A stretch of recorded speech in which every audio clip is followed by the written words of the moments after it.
guys, I hope I'm live and I'm audible to all of you. फटाफट confirm करो क्या आप लोगों को मेरी आवाज आ रही है? क्या आप लोगों को मेरी आवाज आ रही है? एकदम फटाफट कंफर्म करो। Good evening guys, good evening, very good evening guys. कौन कौन आ रखा है? अपना अटेंडेंस लगाओ फटाफट। फटाफट जोर शोर से अटेंडेंस लगाओ। Good evening guys, good evening. Guys tension मत लो, हमारा जो रिवीजन वीडियो है वो अभी मोस्टली शाम को होगा। शाम को 6:30 या 7 बजे के आसपास हमारा रैपिड रिवीजन सेशन रहेगा। और अभी वैसे भी सेशंस बचे ही कितने हैं, बस अदर लॉ करना है, फिर तो खत्म ही हो जाएगा, है ना? सर क्या होता है रितिका? क्या होता है? हाँ, चलो गाइस, आज की क्लास शुरू करें। आज हम क्या करने वाले हैं? वैसे मेरे को पता था तुम लोगों का आज अदर लॉ का प्लान था, लेकिन मेरे को ये भी पता था कि आज अगर अपन चैप्टर 9 और 10 का अगर क्वेश्चंस नहीं करेंगे ना, तो वो पक्का पक्का छूट जाएगा। ये वही मेंटालिटी बात है भाई, टीचर का नहीं, स्टूडेंट्स का नहीं, टीचर का भी होता है। ठीक है, आज अगर अपन कंपनीज एक्ट छोड़ के आगे बढ़े अदर लॉ की तरफ, और अगर हमने ये चैप्टर्स के क्वेश्चंस नहीं किए तो हमारे हाथ से छूट जाएगा। तो आज हम अपने चैप्टर 9 और 10 का क्वेश्चंस करने वाले हैं। पहले चैप्टर 10 करेंगे क्योंकि वो रिलेटिवली बड़ा है और ज्यादा नंबर का आता है, और उसके बाद अपन चैप्टर 9 का भी करेंगे। अगर अब हम टाइम लिमिट रखेंगे इस वीडियो का 1 घंटे का, क्योंकि हमारे पास तो जो क्वेश्चंस है उसकी कोई लिमिट ही नहीं है। तो हम 1 घंटे के वीडियो का टाइम लिमिट रखेंगे और 1 घंटे में हम जितना ज्यादा से ज्यादा क्वेश्चंस कर पाए उनको अपन सॉल्व करेंगे। एक बार देख लेते हैं आप लोगों को मेरी स्क्रीन क्लियरली विजिबल है क्या? फटाफट से बताओ, आप लोगों को मेरी स्क्रीन दिख रही है क्या? आई नो ब्लैक हो गया है, 1 सेकंड में आ जाएगा I guess. I know black हो गया है, थोड़ी ही देर में आपको मेरी स्क्रीन दिखने लग जाएगी। Yes, here we go. अब आप लोगों को मेरी स्क्रीन दिख रही है, उम्मीद है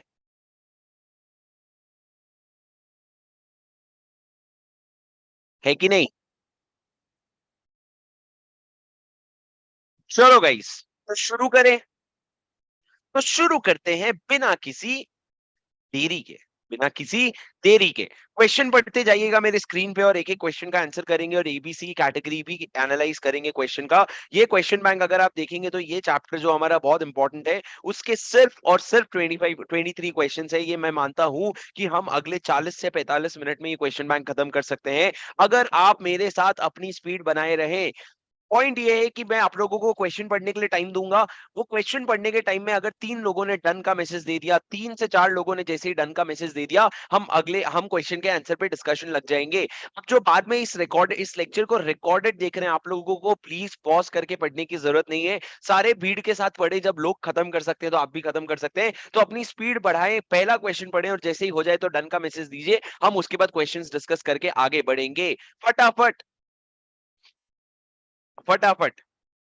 नालायक प्रशांत ताने मारेगा ना, पिटा पिटेगा बेटा।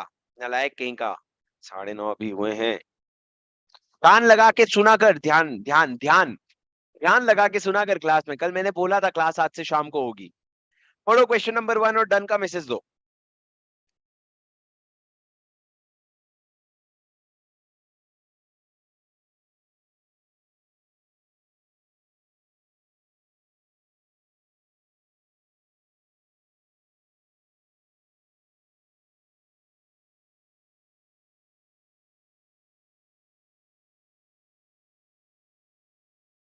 सर आपको कॉन्सेप्ट याद होगा। सबसे पहले पूछ रहा है गवर्नमेंट कंपनी के बारे के ऑडिटर के बारे में बताओ। तो गवर्नमेंट कंपनी का फर्स्ट ऑडिटर कौन अपॉइंट करता है? बताओ मेरे को फटाफट।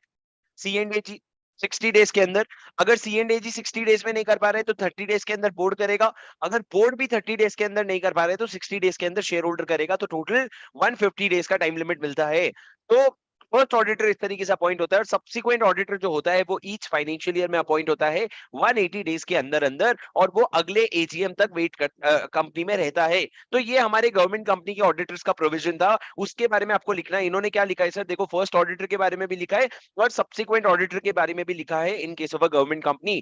फर्स्ट ऑडिटर जो है 60 डेज के अंदर सीएनडीजी अपॉइंट करता है, फिर बोर्ड करता है 30 डेज में, और उसके बाद मेंबर्स 60 डेज के अंदर करते हैं। और सब्सिक्वेंट ऑडिटर में 180 डेज के अंदर अपॉइंट करता है, और जब तक एजीएम कंक्लूड नहीं होता तब तक वो ऑफिस होल्ड करेगा। सर ये एमटीबी का क्वेश्चन है, अक्टूबर 2019 के एमटीबी में भी आया था और अक्टूबर 2021 के एमटीबी में भी आया था ये क्वेश्चन। सर उसके बाद क्या लिखा हुआ है, ऑडिटर के बारे में बताओ जो रिजाइन कर दिया है, ये अदर देन गवर्नमेंट कंपनी। एक नॉर्मल कंपनी में अगर ऑडिटर रिजाइन करता है तो क्या होता है बताओ। सर अगर एक नॉर्मल कंपनी में ऑडिटर, अच्छा ये बताओ यहाँ पे क्या इन्होंने सबसेक्शन लिखा है, यहाँ पे क्या इन्होंने सबसेक्शन लिखा है, नहीं। आप अगर सिर्फ सेक्शन 139 भी लिख दोगे ना तो बहुत हो गया, आपको सबसेक्शन में जाने की बिल्कुल भी जरूरत नहीं है। अब सर ऑडिटर के बारे में बताओ, अगर रिजाइन करता है तो क्या होता है, कैजुअल वैकेंसी। कैजुअल वैकेंसी कितने समय के अंदर भरते हो आप, casual vacancy you will have to fill within, बोलो बोलो, 30 डेज। बोर्ड हो या सीएनडीजी हो, 30 डेज के अंदर कैजुअल वैकेंसी भरना पड़ता है। अगर कैजुअल वैकेंसी अगर आपने 30 डेज में नहीं भरा तो कोई ऑप्शन ही नहीं है भाई, भरना ही पड़ेगा। और अगर रेजिग्नेशन का केस है, किस चीज का केस है, अगर रेजिग्नेशन का केस है तो जो शेयर होल्डर है ना उन लोगों को, अगर रेजिग्नेशन का केस है तो शेयर होल्डर से अप्रूवल लेना पड़ेगा आपको, ओआर पास करके फिर अपॉइंटमेंट होगा। तो सर इन्होंने क्या लिखा है, the situation as stated in the question relates to casual vacancy due to resignation before the AGM in case of a company other than government company under section 139 subsection 8 clause 1। यहाँ तो ये लोग clause में भी घुस गए ना भैया, ना नहीं हो पाएगा, अपन सेक्शन 139 लिखेंगे, बहुत मजा आ जाएगा। Any casual vacancy in the office of the auditor arising thereof in addition to the appointment of a new auditor shall be approved by the company at the general meeting convened within 3 months of the recommendation of the board and he shall hold the office till the conclusion of next AGM। Sir आपको एक तो 30 days के अंदर आपको appoint करना पड़ेगा, approval लेना पड़ेगा आपको बोर्ड का 3 महीने के अंदर अंदर, सॉरी अप्रूवल शेयर होल्डर का लेना पड़ेगा 3 महीने के अंदर अंदर, और कंक्लूजन ऑफ नेक्स्ट एजीएम तक होल्ड करेगा। सर ये कैजुअल वैकेंसी का प्रोविजन था, इंपॉर्टेंट है, तुम समझे क्या। सर जिस दिन कैजुअल वैकेंसी होती है उसके 30 डेज के अंदर अपॉइंट करो, उसके 3 महीने के अंदर अंदर रेजोल्यूशन को अप्रूव करवा लो। और क्या लिखा है, ये जो बंदा अपॉइंट हुआ ना ये नेक्स्ट एजीएम तक ऑफिस होल्ड करेगा, 6th एजीएम तक नहीं भैया, अगले एजीएम तक ऑफिस होल्ड करेगा। तो सर ये क्वेश्चन को मैं अभी डालूंगा बी कैटेगरी में। जब आप अगली बारी रिवीजन करोगे ना, फर्स्ट रिवीजन तो ये है, सेकंड रिवीजन जब मारोगे तब अगर आपको ये क्वेश्चन इजी लगा तो इसको प्लीज उठा करके सी कैटेगरी में डाल देना। अब क्वेश्चन नंबर 2 पढ़ो फटाफट। I want your full speed guys, please read question number 2 और मेरे को डन का मैसेज दो, आगे बढ़ने का मैसेज दो प्लीज।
ओके गाइस, 3 डन का मैसेज आ गया, मेरी बात सुनो।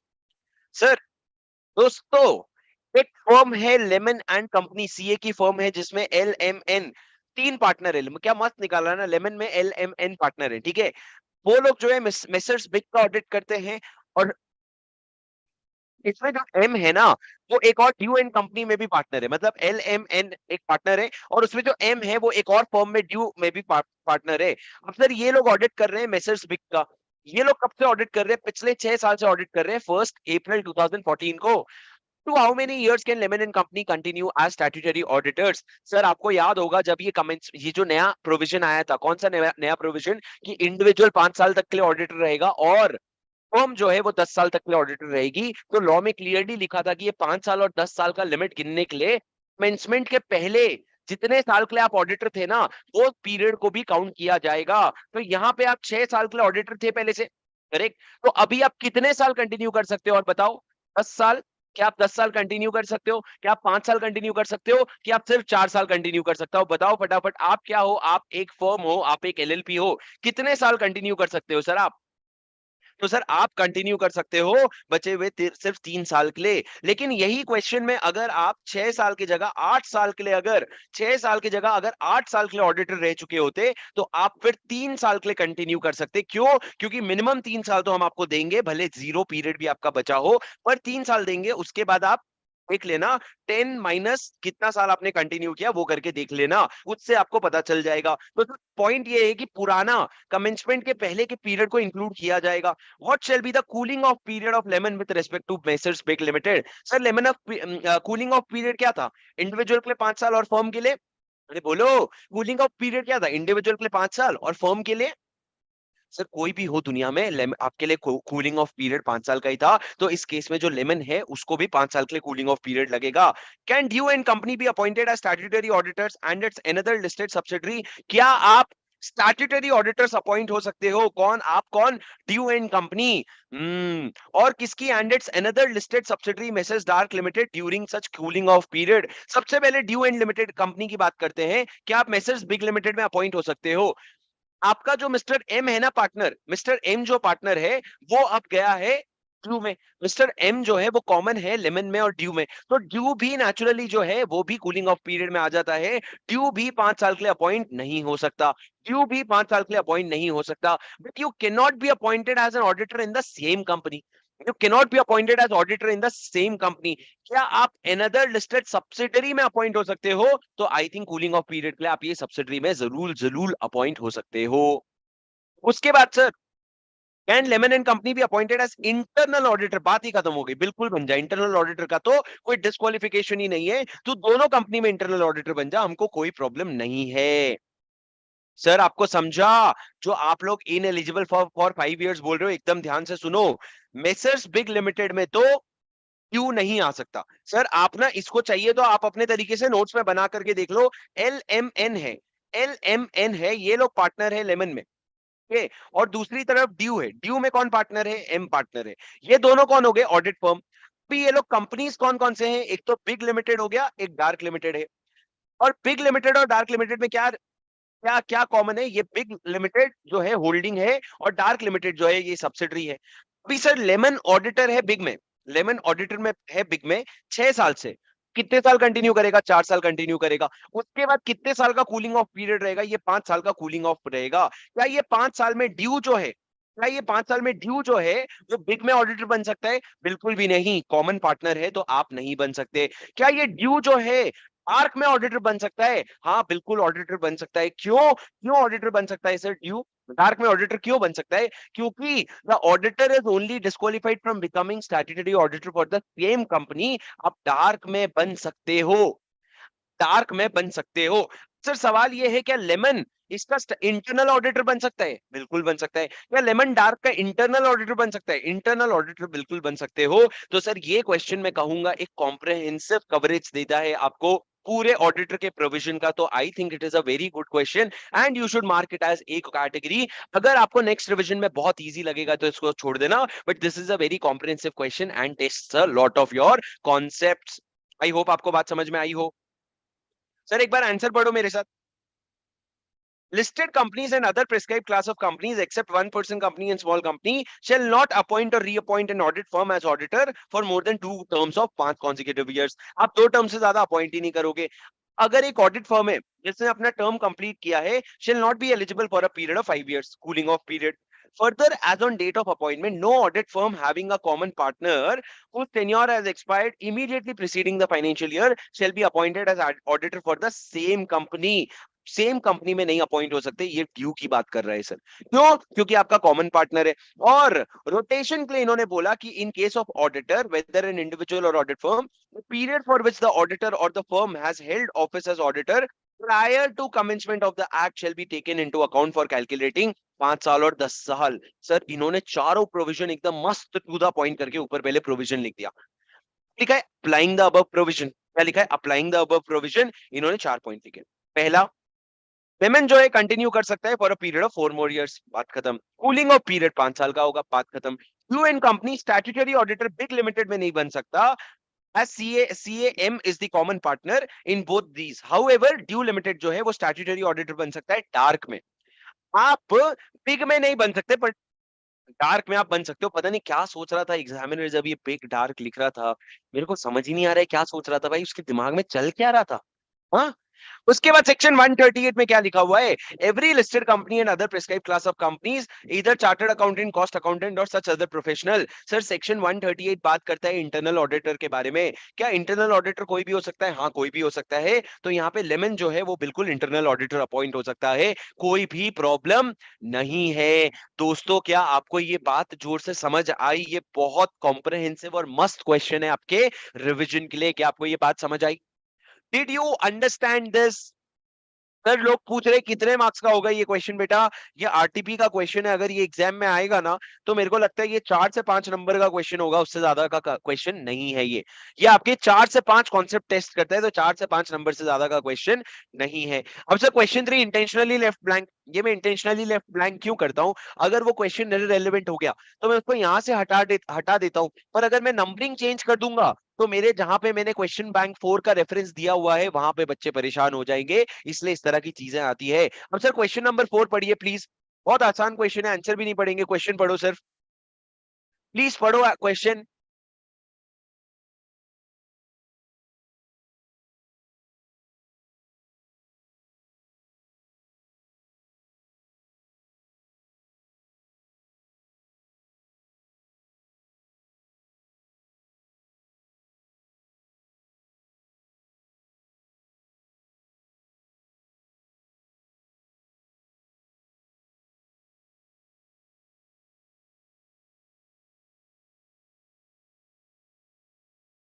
ओपन एंडेड क्वेश्चन है, समझ रहे हो तुम?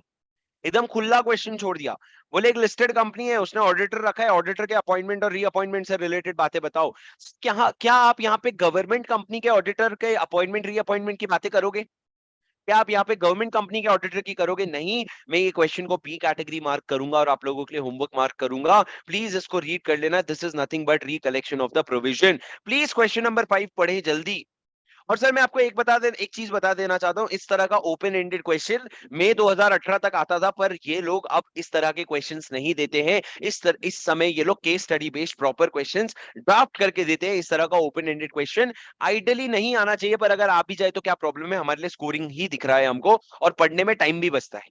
ठीक है, पढ़ो क्वेश्चन नंबर 5 जल्दी, और डन का मैसेज दो मेरे शातिर लोगों, फटाफट डन का मैसेज दो। हाँ, तुम्हारे से एक्सपेक्ट कर रहा हूं मैं।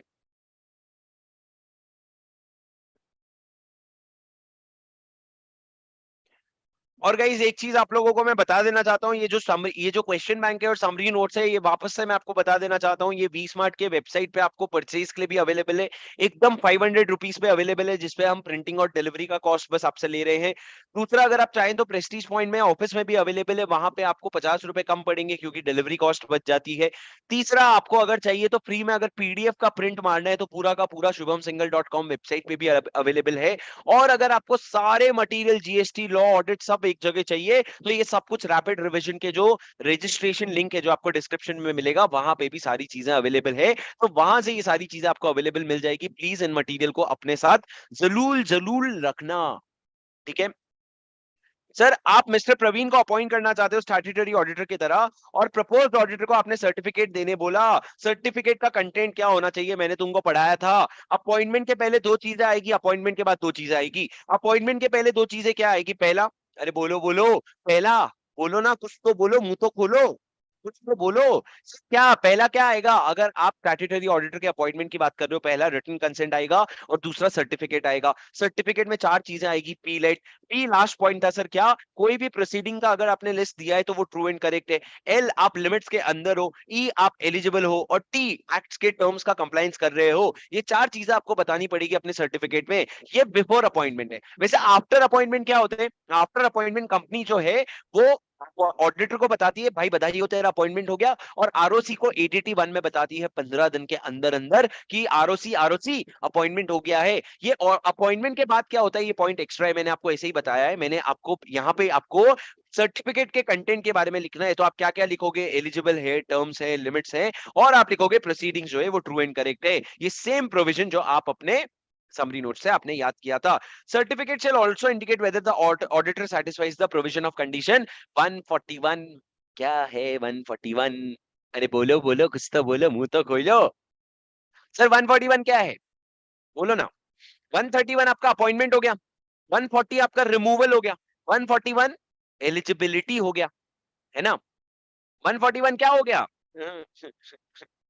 ओ भाई मारो मुझे मारो, देखते नहीं है, पढ़ते नहीं है, सुनते नहीं है, सो के उठे और आ गए सर रिविजन।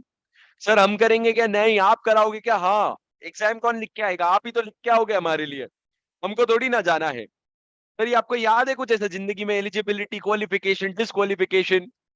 नालायक गधे तुम, कौन भाई।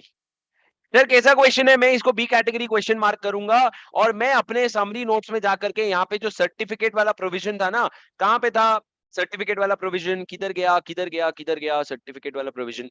सर्टिफिकेट सर्टिफिकेट, सर ये जो सर्टिफिकेट वाला प्रोविजन था ना, उसके बाजू में मैंने लिख देना है, अगर मेरे को आज जिंदगी में मिलेगा ये। हाँ, रिपोर्ट सच अपॉइंटमेंट, ये अगर मेरे को जिंदगी में मिलेगा तो मैंने यहाँ पे बाजू में लिख देना है क्या, this question asked in refer question 5। जब मैंने इतना लिख दिया ना, तो एग्जाम में मेरा ध्यान खुद से आ गया, मैं एकदम ध्यान दे करके एग्जाम में इसको लिख लूंगा, कोई प्रॉब्लम नहीं होने वाली है। क्या आपको बात समझ आई? Did you understand? Yes sir. अब आ जाओ क्वेश्चन नंबर 5 को बी कैटेगरी, क्वेश्चन नंबर 6 पढ़ो। एक्चुअली मैं इसको, क्योंकि अब मैंने इसको मार्क कर लिया है ना, तो मैं इसको सी कैटेगरी में डाल दूंगा, मेरे को रेफर करने की जरूरत नहीं है। क्वेश्चन नंबर 6 बताओ, पढ़ो फटाफट और डन का मैसेज दो, पढ़ो फटाफट और डन का मैसेज दो, बहुत speed, full speed.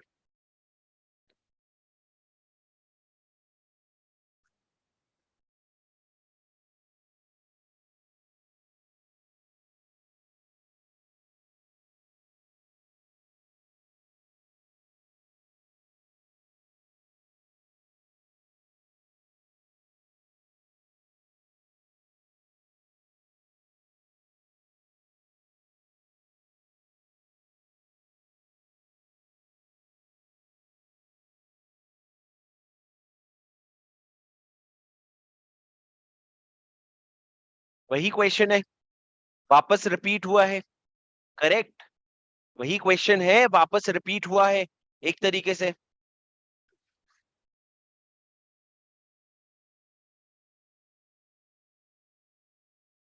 Correct.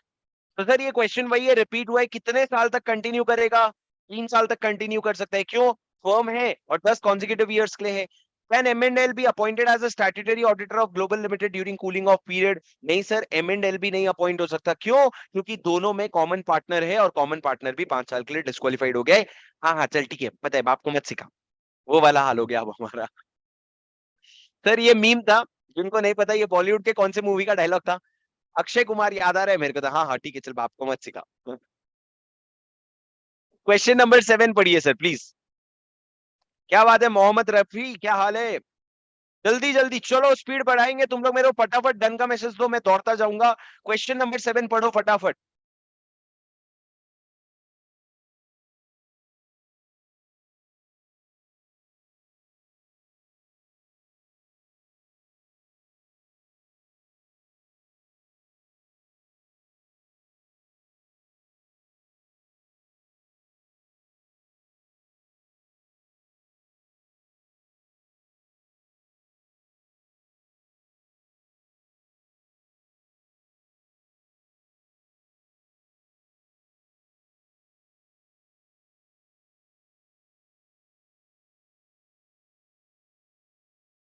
Guys simple सा क्वेश्चन है, ये जो मिस्टर विकास है, ये नहीं होता तो हमारी जिंदगी में दर्द नहीं होता ये क्वेश्चन का। सर क्वेश्चन में क्या बोल रहा है?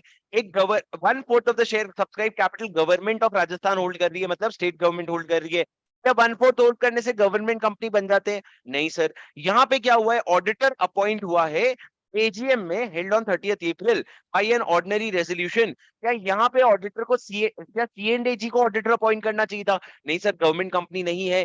तो गवर्नमेंट कंपनी नहीं है तो सीएनडीजी अपॉइंट नहीं करेगा, गवर्नमेंट कंपनी नहीं है तो सीएनडीजी का रोल नहीं है, तो यहाँ पे जो इन्होंने अपॉइंटमेंट किया है वो बहुत वैलिड है, कोई प्रॉब्लम है ही नहीं। Under section 139 appointment shall be vest generally with the members of the company except in case of first auditor. और वैसे भी सर सब्सिक्वेंट ऑडिटर का अपॉइंटमेंट है, हमको थोड़ी फर्स्ट ऑडिटर बोला है। तो सब्सिक्वेंट ऑडिटर तो एजीएम में ही अपॉइंट होता है ना, तो पूरा भारी अपॉइंटमेंट है, एकदम सही अपॉइंटमेंट है। It is a non government company और सब्सिक्वेंट ऑडिटर का अपॉइंटमेंट है तो एजीएम में ही होता है, कोई टेंशन नहीं है। दिस इज वेरी वैलिड, मैं इसको भी डाल रहा हूं बी कैटेगरी में। पढ़ो सर क्वेश्चन नंबर 8 फटाफट और मेरे को डन का मैसेज दो। तुम क्वेश्चन को थोड़ा सा ना पढ़ते वक्त याद रखने का कोशिश करो कि हो क्या रहा है क्वेश्चन में, जल्दी जल्दी पढ़ो और डन का मैसेज दो मेरे को।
सर क्या मिस्टर तेल लेने जा बोर्ड ऑफ डायरेक्टर अपॉइंट कर सकता था मिस्टर तेल को? तेल क्या नाम होता है बे, जाने दो। सर क्या मिस्टर तेल को जो भी मेरी मर्जी तेल बोलेंगे अपन, सर तेल बोर्ड ऑफ डायरेक्टर अपॉइंट कर सकते हैं? हाँ जी हाँ। फर्स्ट ऑडिटर कौन अपॉइंट करता है? 30 डेज के अंदर कौन अपॉइंट करता है? Board of director. तो यहाँ पे उसका अपॉइंटमेंट बहुत भारी है। बट सर भारी मतलब बहुत सही है, वेरी गुड। पर सर यहाँ पे कुछ क्वेश्चन आते हैं हमारे। फर्स्ट एजीएम में जो ऑडिटर अपॉइंट हुआ था, मतलब जो जो बोर्ड ऑफ डायरेक्टर ने जिसको अपॉइंट किया था, वो अपॉइंट होता है फर्स्ट एजीएम तक। तो फर्स्ट एजीएम के बाद वो रिटायर होकर के चला जाएगा क्या कूलिंग ऑफ पीरियड में चला जाएगा? सर कूलिंग ऑफ पीरियड में ऑडिटर जाता है आफ्टर फिनिशिंग इट्स टेन्योर, क्या उसको टेन्योर का कंप्लीशन माना जाएगा? कूलिंग ऑफ पीरियड में अगर नहीं जाएगा तो क्या उसका रीअपॉइंटमेंट हो सकता है? ये क्वेश्चन है सर, आंसर पढ़ते हैं सुनो। फर्स्ट ऑडिटर तो बोर्ड ऑफ डायरेक्टर अपॉइंट करता है और वो कंक्लूजन ऑफ फर्स्ट एजीएम तक होल्ड करता है, उसमें कोई दो राय नहीं है। सर उसके बाद लिखा है every company shall at the first AGM appoint an individual और फर्म एज एन ऑडिटर, जो सिक्स्थ एजीएम तक ऑफिस होल्ड करेगा, उसमें भी कोई प्रॉब्लम नहीं है। और सर लिस्टेड कंपनी के केस में एक टर्म 5 कॉन्जिक्यूटिव ईयर से ज्यादा का नहीं होगा। तो तेल क्या बोर्ड ऑफ डायरेक्टर अपॉइंट कर सकता था? बिल्कुल सर। क्या उसके बाद वो 5 साल के लिए अपॉइंट हो सकता था? हाँ जी हाँ, बिल्कुल वैलिड है एज पर। और तीसरा क्वेश्चन क्या है सर? सर दूसरा क्वेश्चन है क्या आप रीअपॉइंट हो सकते थे? हाँ आप रीअपॉइंटेड हो सकते थे। इससे लर्निंग क्या निकल करके आती है अपने को? सर ये नवंबर 2020 का क्वेश्चन है। इससे लर्निंग क्या निकल करके आती है कि आप कूलिंग ऑफ पीरियड में सर टेन्योर खत्म होने के बाद जाते हो और टेन्योर वो 5 साल वाला माना जाता है। ये जो आपका बोर्ड ने अपॉइंट किया फर्स्ट एजीएम तक ना, इसको तो गिनती में भी नहीं लेते, इसको तो टेन्योर में भी काउंट नहीं करते, तो आपको इस चीज का टेंशन नहीं लेना है। तो सर इसको मार्क कर दो केस नंबर 3। इन केस अगर मिस्टर बेल जो है was appointed as an auditor at the first AGM to hold from first AGM till conclusion of fifth AGM, that is 4 consecutive year, क्या आप एक auditor को 4 साल के लिए अपॉइंट कर सकते हो? क्या आप एक ऑडिटर को 4 साल के लिए अपॉइंट कर सकते हो? उन्होंने कहा नहीं भाई, वो minimum 4 year, minimum maximum 5 years नहीं है, 5 साल है। आपको उसको 4 साल के लिए अपॉइंट नहीं कर सकते, आपको उसको 5 साल के लिए अपॉइंट करना पड़ेगा। An auditor appointed shell hold office till the conclusion of first AGM till sixth AGM, that is 5 years. Accordingly appointment for 4 years is not valid in law. आप 4 साल के लिए अपॉइंटमेंट नहीं कर सकते। सर ये दोनों क्वेश्चन में आप एग्जाम में फंसने के चांसेस थे। सबसे पहले याद रखना, जो फर्स्ट ऑडिटर होता है ना, वो सब्सिक्वेंट ऑडिटर बनने के लिए डिस्क्वालिफाइड नहीं होता है। मतलब अगर आप फर्स्ट टाइम अपॉइंट किए थे बोर्ड ने आपको, उसके बाद आप 5 साल के लिए कूलिंग ऑफ पीरियड में नहीं जाओगे, उसके तुरंत बाद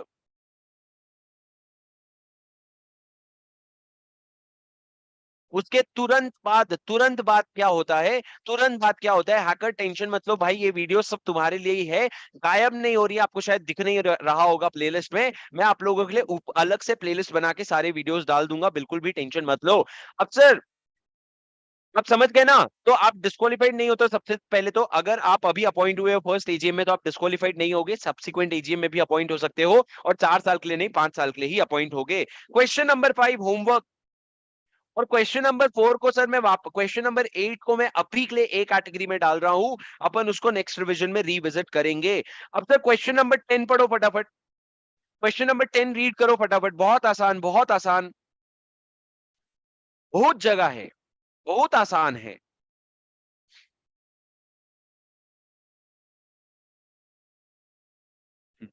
ऊपर तेल नीचे पेल।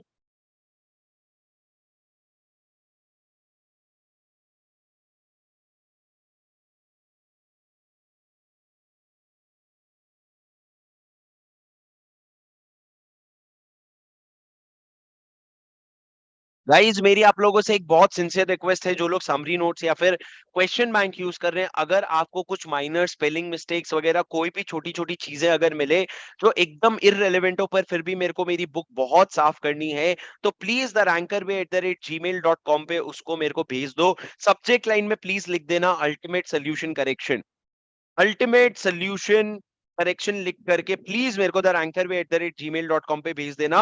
उसमें बहुत छोटे छोटे अगर आपको स्पेलिंग मिस्टेक्स मिलेंगे, तो I know it is irrelevant from exam point of view, but I would want to improve it and make it the best book, so please make sure that you are sending it to me, ठीक है? हो जाए तो done का message दो। Done हो गया कुछ लोगों का? सर 5 करोड़ का टोटल शेयर कैपिटल है। कितने करोड़ कौन होल्ड करता है? 1.5 और 1.23, सेंट्रल गवर्नमेंट और स्टेट गवर्नमेंट मिलके। तो कितना सीजी और एसजी मिलकर के होल्ड कर रहे हैं? 2.73, मतलब 50% से ज्यादा गवर्नमेंट होल्ड कर रहा है। तो ये गवर्नमेंट कंपनी बन गई क्या? जी हाँ, बिल्कुल गवर्नमेंट कंपनी बन गई। अब फर्स्ट ऑडिटर जो है उसको बोर्ड ऑफ डायरेक्टर ने अपॉइंट किया है। क्या बात कर रहे हो सर? क्या फर्स्ट ऑडिटर को बोर्ड ऑफ डायरेक्टर को अपॉइंट करना चाहिए था? ना जी ना, बिल्कुल भी ना। फर्स्ट ऑडिटर को कौन अपॉइंट करता? सी&एजी अपॉइंट करता। उन्होंने ऑब्जेक्ट किया है अपॉइंटमेंट का। It is only the members who can appoint. Members थोड़ी भाई, सी&एजी अपॉइंट करेगा। तो कंपनी को वैलिडिटी बताओ उस अपॉइंटमेंट का, और अगर कॉन्ट्रावेंशन हुआ है तो बताओ कंपनी को क्या कॉन्ट्रावेंशन हुआ है। तुम ही बता देना, मैं तो नहीं बता रहा। बी कैटेगरी क्वेश्चन डालो, इसको होमवर्क डालो। सर आंसर क्या है? फर्स्ट ऑडिटर है सी&एजी, 60 डेज में अपॉइंट करते हैं, नहीं तो 30 डेज में बोर्ड करती है, नहीं तो 60 डेज में शेयर होल्डर करते हैं, उसके बाद वैलिड माना जाता है। कितना लंबा आंसर इन्होंने लिखा है, ये रीड कर लेना प्लीज होमवर्क में, तो आपको लैंग्वेज अच्छा डेवलप हो जाएगा लिखने के लिए। Sir question number 11 homework, I keep it under B category, ठीक है? सर क्वेश्चन नंबर 11 में एक ही लर्निंग है। सुनो, अगर कोई नेशनलाइज्ड बैंक दिया हुआ है, या फिर कोई ऐसी पब्लिक कंपनी जिसमें XYZ बैंक होल्ड करता है शेयर्स, तो अगर आपको एक चीज बता दूं, जो हम गवर्नमेंट कंपनी कहते हैं ना, वो गवर्नमेंट कंपनी के प्रोविजंस उस कंपनी को भी लगता है जो गवर्नमेंट कंट्रोल्ड है। मतलब सर अगर एक गवर्नमेंट कंपनी नहीं है, पर उसको अगर कोई गवर्नमेंट एंटिटी कंट्रोल कर रही है ना, तो उसको भी ये फर्स्ट ऑडिटर और सब्सिक्वेंट ऑडिटर वाला प्रोविजन लगता है। यहाँ पे अगर 18% कोई होल्ड कर रहा है ना, मतलब कंट्रोल वंट्रोल कुछ नहीं है, तो नॉर्मल कंपनी का प्रोविजन लगेगा कि बोर्ड 30 डेज के अंदर अपॉइंट करेगा। नहीं कर पा रहा तो शेयर होल्डर 90 डेज के अंदर अपॉइंट करेगा। तो सर चाहे वो बैंक ऑफ बड़ौदा हो जिसमें 12% हो, चाहे वो नेशनल इंश्योरेंस कंपनी लिमिटेड हो जिसमें 10% सब्सक्राइब कैपिटल हो, आपको मैं क्या कहना चाह रहा हूं? देखो सर, हमने ऑडिटर का प्रोविजन दो पढ़ा था। हमने ऑडिटर का प्रोविजन दो पढ़ा था। एक था गवर्नमेंट कंपनी का एप्लीकेबल, एक था other than government company.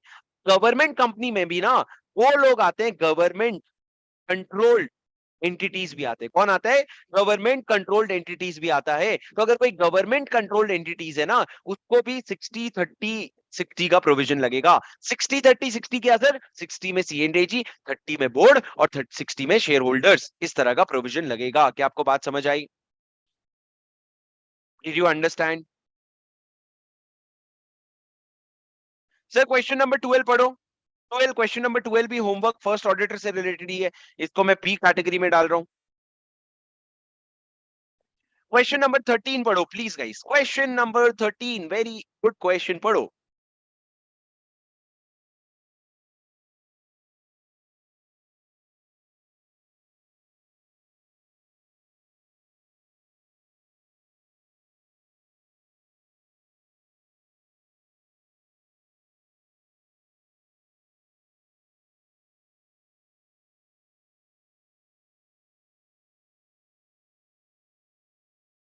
Message दो फटाफट।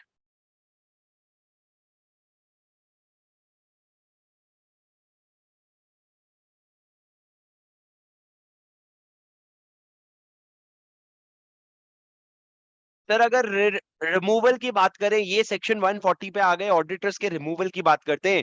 रिमूवल बोर्ड ऑफ डायरेक्टर कर सकता है, शेयर होल्डर कर सकता है, ट्राइब्यूनल भी कर सकता है। ट्राइब्यूनल कब करेगा? या तो ट्राइब्यूनल को सुओ मोटो और an application by central government और application by any other person. अगर सर अगर क्या लगता है कि अगर वो बंदे ने, अगर ऑडिटर ने फ्रॉड किया है या फ्रॉड में कल्यूड किया है, तो वो कंपनी को डायरेक्ट करेगा कि अपने ऑडिटर को चेंज कर। पर अगर सेंट्रल गवर्नमेंट का एप्लीकेशन जाता है और ट्राइब्यूनल को लगता है auditor shall not function any more.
Guys समझ आया?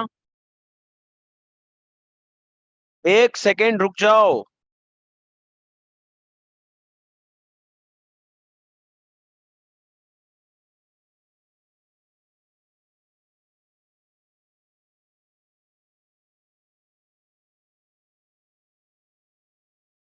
चलो आ गए हम वापस। स्वागत नहीं करोगे हमारा? अरे बोलो।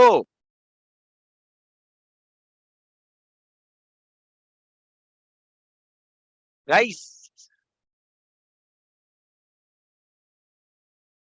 क्या आप लोगों को मेरी स्क्रीन दिख रही है? आप? हाँ जी सर। क्वेश्चन नंबर 14 जरा पढ़ के बताना।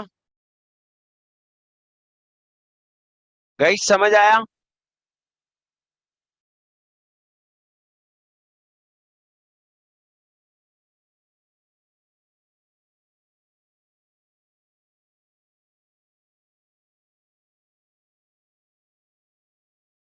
टन टन टन टन तारा आ गया भाई वापस हमारा। पढ़ो पढ़ो क्वेश्चन, पढ़ो क्वेश्चन। क्वेश्चन नंबर 14 पढ़ो जल्दी। और डन का मैसेज दो बहुत जल्दी, चलो। Guys come on.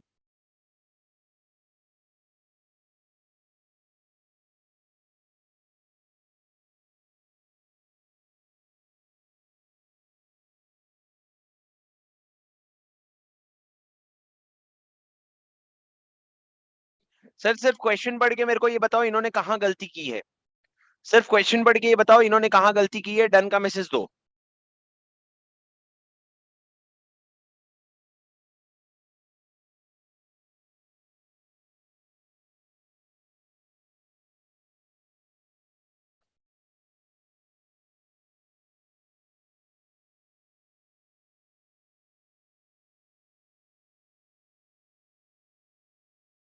13 का आंसर बता दिया ना रेखा? क्या वो रिकॉर्डिंग पॉज हो गया क्या? पूरा डिस्कस किया मैंने 13 का आंसर। तो वो 13 का आंसर अगर रह गया हो तो गाइज एक बार कर लेना, मैंने पूरा डिस्कस किया। शायद वो रिकॉर्डिंग बंद हो गया था करके तुमको मिला नहीं, मतलब वो लाइव प्रेजेंटेशन, बट बहुत इजी है। 13 का आंसर एक बार आप रीड कर लो। It is nothing but tribunal बस रिमूव कर सकता है अगर फ्रॉड किया है, अगर उसने कल्यूड किया है फ्रॉड में, या फिर उसने खुद फ्रॉड किया है। ठीक है सर। ये क्वेश्चन नंबर 14 में क्या कैच था? क्वेश्चन नंबर 14 में सिर्फ इतना सा कैच है कि आप अगर रिमूव करना चाहते हो बोर्ड, तो प्रोसेस क्या होगा? बोर्ड अप्रूवल होगा। बोर्ड अप्रूवल के 30 डेज के अंदर सीजी के पास जाना पड़ेगा। एडीटी टू निकल यहाँ पे तुम घुटना रख के बात करो तो कैसे बोलोगे टू निकल, तो वैसे आपको सीजी के पास जाना पड़ेगा और सीजी जो है फिर आपको अप्रूवल देगा। उसके 60 डेज के अंदर शेयर होल्डर की मीटिंग बुलाओगे। 3 डेज के अंदर आप शेयर होल्डर की मीटिंग बुलाओगे और शेयर होल्डर का अप्रूवल ले लोगे। पर सर शेयर होल्डर के अप्रूवल के बाद सीजी के पास नहीं जाना है, सीजी के अप्रूवल के बाद शेयर होल्डर का मीटिंग बुलाना है। यहाँ पे इन्होंने वही कांड किया। इन्हों कांड के से बोला मैंने, के से कांड किया। इन्होंने क्या किया, इन्होंने बोर्ड रिकमेंडेशन लिया, फिर उसके बाद जनरल मीटिंग में अप्रूवल लेने के बाद एसआर पास करने के बाद ये चले गए सीजी के पास। नहीं चलेगा, नहीं चलेगा, आपको पहले सीजी का अप्रूवल लेना होगा, फिर आप बोर्ड के पास जा सकते हो और आपको निकालने के पहले अपॉर्चुनिटी ऑफ बीइंग हर्ड भी देना पड़ेगा। सर एक बार मेरे साथ आंसर रीड करो ताकि अपना लैंग्वेज डेवलप हो। Section 140 prescribes procedure for removal of auditors. ठीक है। Under Section 140, the auditor appointed under 139 may be removed from his office before the expiry of his term only by a special resolution of the company after obtaining prior approval of CG in that behalf. आप निकाल सकते हो सिर्फ SR पास करके, लेकिन उसके पहले आपको prior approval लेना पड़ेगा सीजी का। From this subsection, it is clear that the approval of CG shall be taken first and thereafter special resolution. आपको पहले सीजी का अप्रूवल लेना पड़ेगा, फिर आप स्पेशल रेजोल्यूशन पास करोगे और निकालने के पहले reasonable opportunity of being heard दोगे। Therefore in terms of section 140 read with rule 7 of the companies act, the following steps should be taken for the removal. देखो सर कितना मस्त स्टेप्स में लिखा है। The application to CG for removal shall be made in form EDD2 and accompanied with fees. आपको पैसे भी देने पड़ेंगे। कितना फीस देना पड़ेगा सर, यहाँ पे देखो एक नया आया है, companies registration office fees rules. Sir नया रूल्स आया है, एज पर दी प्रिस्क्राइब रूल्स लिख दो, बहुत है। As fees with fees as may be prescribe, बस बस इतना बहुत है। उसके बाद the application shall be made to central government within 30 days of passing the board resolution. Company जो है जनरल मीटिंग होल्ड करेगी 60 डेज के अंदर, जब आपको सीजी का अप्रूवल मिल जाएगा। इसीलिए इन द इंस्टेंट केस आपको सीजी का अप्रूवल बिना, अगर आप स्पेशल रेजोल्यूशन पास कर रहे हो, इट इज नॉट वैलिड। आपको सीजी का अप्रूवल पहले लेना पड़ेगा, बाद में स्पेशल रेजोल्यूशन पास करना पड़ेगा। सर देखो ना कितना मस्त प्रेजेंट किया है। I would mark this question as A category just to learn presentation. अगली बार जब मैं पढ़ूंगा मेरे को इसका आंसर भी रीड करना है। Read answer also, read answer also because good presentation. Sir these are notes to self, you should write notes to self. तुमने ये क्वेश्चन पढ़ के क्या सोचा, ये तुमको अपने आप को बताना पड़ेगा। एग्जाम के पहले आप पढ़ के वापस नहीं सोच सकते, ये तुमको पहले से पता होना चाहिए। अच्छा क्वेश्चन है भाई, प्रेजेंटेशन के लिए पढ़ ले। सर क्वेश्चन नंबर 15 फटाफट करेंगे। अब से ना क्वालिफिकेशन डिस्क्वालिफिकेशन की बात कर रहे हैं, सीधा बताना क्वालिफाइड है कि डिस्क्वालिफाइड है और आगे बढ़ेंगे। पढ़ो, जल्दी पढ़ो। क्वेश्चन नंबर 15, ये क्वेश्चन मेरे को आपके साथ साथ ही पढ़ने पड़ेंगे, तो सुनो। गजेंद्र लिमिटेड 1995 में इनकॉर्पोरेट हुआ था। Its main business is to manufacture tiles. तो मैं क्या करूं भाई, it is in the process of appointing statutory auditor. बहुत बढ़िया। Advise whether the following persons are qualified to be appointed as stat auditor. पहला मनिंदर। मनिंदर कौन है, सीए है, very good. Holds equity share of nominal value 2 lakh of the Narendra limited which is an associate company of Gajendra limited. इनकी ऐसी की तैसी, company का नाम गजेंद्र, ठीक है, कंपनी का नाम तुम बना लो, ठीक है, तुम बना लो। कंपनी का नाम है गजेंद्र। गजेंद्र में अपॉइंट करने की बात कर रहे हैं मनिंदर को। मनिंदर क्या करता है, वो होल्ड करता है 2 लाख के फेस वैल्यू का शेयर, किधर, नागेंद्र लिमिटेड में।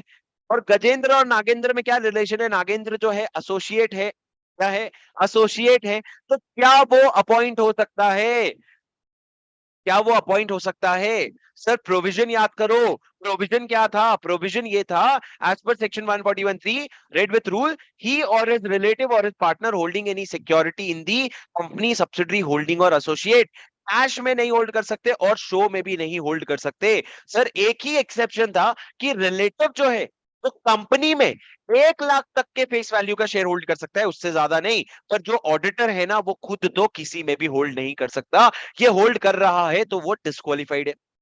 उसके बाद सर दिनेश जो है वो son owes Gajendra limited a sum of 99,000। Sir ये क्या कह रहा है, दूसरा है दिनेश, दिनेश का बेटा गजेंद्र लिमिटेड को 1,99,000 देना है। ये दिनेश है, दिनेश का बेटा मतलब दिनेश का रिलेटिव जो है वो कंपनी को 99,000 देना है। सर अगर इनडेटेड हो ना, 1 लाख रुपए से कम हो तो चलेगा, तो ये अपॉइंटमेंट पूरा वैलिड है, कोई प्रॉब्लम नहीं है। राजेंद्र है, who has been convicted in year 2005 by a court for an offence involving fraud. अगर आप फ्रॉड के लिए कन्विक्ट होते हो, अगर आप फ्रॉड के लिए कन्विक्ट होते हो तो आप कितने साल के लिए डिस्क्वालिफाइड होते हो? अगर आप फ्रॉड के लिए कन्विक्ट होते हो तो आप कितने साल के लिए disqualified? Guys I am so sorry, indebted में 5 लाख का लिमिट था। तुम भी कोई बोल नहीं रहा है भाई। इनडेटेड में 5 लाख का लिमिट था, गारंटी में 1 लाख का लिमिट था। यहाँ पे इनडेटेड है ऊपर बी पॉइंट में, 5 लाख तक चलता है। ठीक है, थर्ड पॉइंट आ जाओ वापस। अगर आप कन्विक्ट हुए हो तो आप 10 साल के लिए डिस्क्वालिफाइड हो जाओगे। कन्विक्ट हुए हो तो 10 साल के लिए। ये 2005 में कन्विक्ट हुआ था, मतलब सर 2015 तक इसका डिस्क्वालिफिकेशन हट भी गया होगा। तो हम 2022 में है, तो he is very well eligible to be appointed. तो सर फर्स्ट केस में इनवैलिड, डिस्क्वालिफाइड, दूसरे केस में नॉट डिस्क्वालिफाइड, और तीसरे केस में क्वालिफाइड। मतलब ये क्वालिफाइड क्वालिफाइड है और ये नॉट डिस्क्वालिफाइड है। तो मैं इसको एक कैटेगरी क्वेश्चन रखूंगा। अगर आगे चल के मेरे को डिस्क्वालिफिकेशन का कोई और अच्छा क्वेश्चन मिल गया, आगे चल के मेरे को अगर डिस्क्वालिफिकेशन का कोई और अच्छा क्वेश्चन मिल गया, तो मैं इसको बी कैटेगरी में डाल दूंगा। पढ़ो सर फटाफट नेक्स्ट क्वेश्चन, प्लीज पढ़ो नेक्स्ट क्वेश्चन फटाफट। अब सर डिस्क्वालिफिकेशन की बात हो रही है, फटाफट पढ़ो।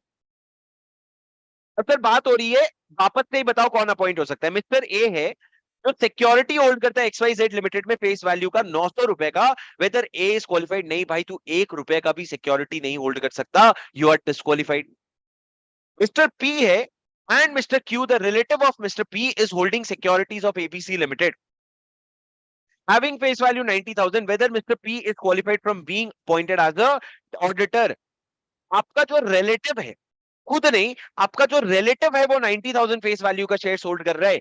वो रिलेटिव होल्ड कर सकता है? हाँ जी हाँ, रिलेटिव होल्ड कर सकता है। 1 साल तक का होल्ड कर सकता है। 1 साल तक का कब से होल्ड करेगा?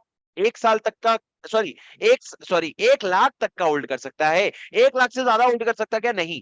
और 1 लाख भी किसका? कंपनी का सर, कंपनी का, और किसी का नहीं। तो सेकेंड केस में जो है आप क्वालिफाइड हो जाओगे। समझे सर? सेकेंड केस में क्या है? क्वालिफाइड। पहले केस में आप नॉट एलिजिबल हो, सेकेंड केस में आप क्या हो? नॉट डिस्क्वालिफाइड, मतलब आप एलिजिबल हो। नॉट डिस्क्वालिफाइड मतलब क्या? एलिजिबल हो। तुम इतना नॉट डिस्क्वालिफाइड मत करना, तुम एलिजिबल नॉट एलिजिबल लिख के आना, ठीक है? सर नेक्स्ट क्वेश्चन भी ऐसे ही आसान है, पढ़ो। क्वेश्चन नंबर 17 को तो मैं सी कैटेगरी में डाल दूंगा। अभी से मैं बोलूंगा भाई देखने की जरूरत नहीं है, MTP का भी क्वेश्चन है, देखने की जरूरत नहीं है। क्वेश्चन नंबर 17 पढ़ो जल्दी, प्लीज रीड क्वेश्चन नंबर 17 जल्दी। मिस्टर आयुष एक चार्टर्ड अकाउंटेंट है जो एक्स लिमिटेड में ऑडिटर बन चुका है। In the AGM in which he accepted the assignment, subsequently January 2019 में ही joined B as partner for consultancy firm of Mr. P. Mr. P is working out as finance executive of X Limited. Sir अगर आपको एक point याद होगा कि हमने लिखा था 10-12 पॉइंट, अगर इनमें कहीं भी फॉल करते हो तो आप डिस्क्वालीफाई हो जाओगे। अब आपको एक छोटा सा पॉइंट याद होगा कि जिस दिन आप अपॉइंट हो रहे थे उस दिन क्वालिफाइड थे, लेकिन बाद में अगर आप कोई डिस्क्वालिफिकेशन अट्रैक्ट करते हो ना, तो आपकी ऑफिस इमीडिएटली वेकेट हो जाती है। ऐसा कोई पॉइंट याद है आपको? अगर आज आप क्वालिफाइड हो पर उसके बाद अगर आप डिस्क्वालीफाई हो जाते हो ना, आपकी ऑफिस इमीडिएटली वेकेट हो जाती है। ऐसा कोई पॉइंट था, याद है आपको? हाँ सर। अब इसने क्या किया है, पहले तो ये अपॉइंट हो गया, पहले तो ये एकदम मस्त अपॉइंट हो गया। उसके बाद क्या है,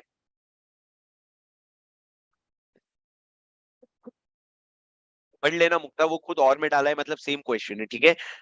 सर सुनो ना, सर अब ये अपॉइंट हो गया है, उसके बाद इसने क्या किया, मिस्टर पी को एज अ पार्टनर ज्वाइन किया। Mister B is working as a finance executive of X limited. मतलब सर आप समझो, एक्स लिमिटेड में एक मिस्टर पी स्टाफ है, एक्स लिमिटेड में मिस्टर पी एक एम्प्लॉय है।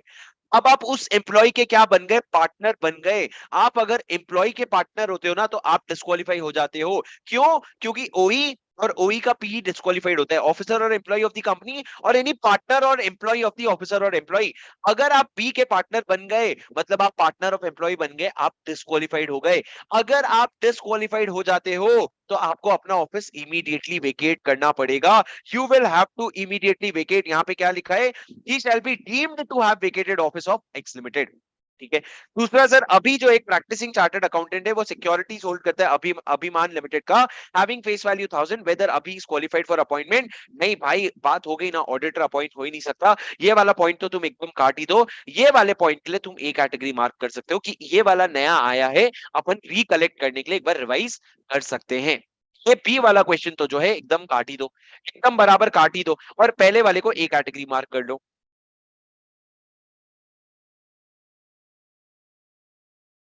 अच्छा, क्वेश्चन नंबर 18 रीड करो फटाफट। क्वेश्चन नंबर 18 रीड करो फटाफट।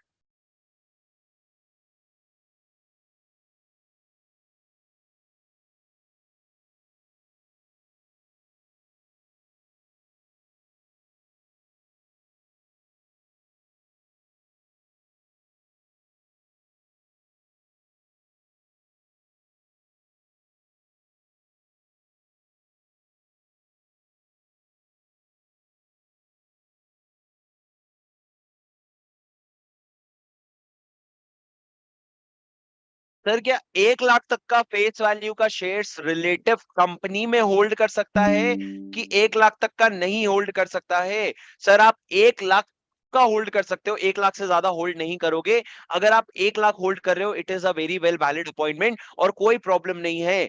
अगर आप 1 लाख तक के शेयर्स होल्ड कर रहे हो तो आप कोई डिस्क्वालिफिकेशन नहीं होता है। मान लो अगर 1 लाख से ज्यादा हो जाता तो, मान लो अगर 1 लाख से ज्यादा हो भी जाता तो आपको 60 डेज का टाइम मिलता करेक्टिव एक्शन लेने के लिए। अगर मान लो 1 लाख से ज्यादा हो भी जाता तो आपको 60 डेज का टाइम मिलता करेक्टिव एक्शन लेने के लिए, तो कोई प्रॉब्लम नहीं था, आप डिस्क्वालिफाइड नहीं होते। यहाँ पे आप 1 लाख तक का कंपनी में शेयर होल्ड कर सकते हो। आप यानी कि कौन? आपका रिलेटिव।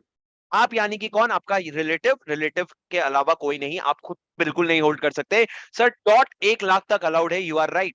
ठीक है। क्वेश्चन नंबर 19, रुक जाओ मैं चेक कर लेता हूं पढ़ने की जरूरत है कि ना। ना। हाँ सर। क्वेश्चन नंबर 3 पढ़ो। क्वेश्चन नंबर 19 में पॉइंट 1 काट दो, पॉइंट 2 और 3 पढ़ो। 2 पढ़ो, 2 और 3 पढ़ो। ये सी कैटेगरी डाल दिया मैंने। Mister Ramesh is practising CA indebted to MNP limited for 6 lakhs। Indebted का लिमिट है सर 5 लाख। तो आप 6 लाख के लिए इनडेटेड हो तो directors of MNP limited wants to appoint, नहीं, आप नहीं अपॉइंट कर सकते अगर आप 6 लाख से ज्यादा के लिए इनडेटेड हो। तो इसको मैं सी कैटेगरी में डाल रहा हूं, पर इनडेटेड का लिमिट है 5 लाख, याद रखना, और आप डिस्क्वालिफाइड हो गए। थर्ड पॉइंट पढ़ो। थर्ड पॉइंट पढ़ो।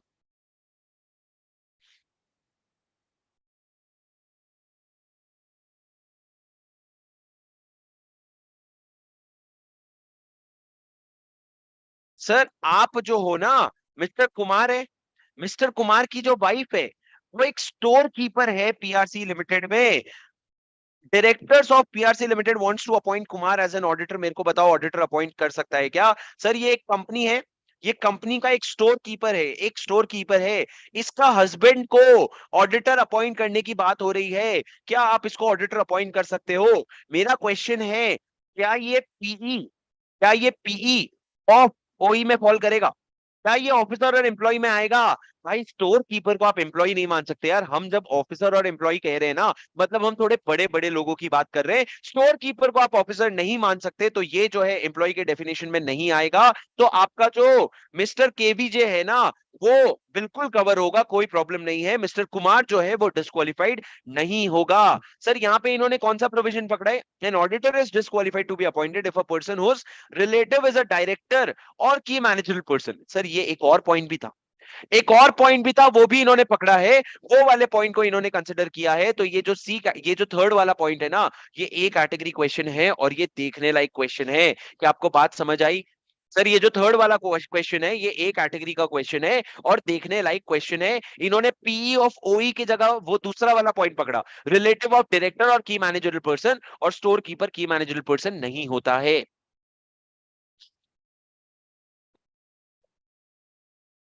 सर क्या एक एलएलपी जो बॉडी कॉर्पोरेट होता है, क्या वो ऑडिटर अपॉइंट हो सकता है?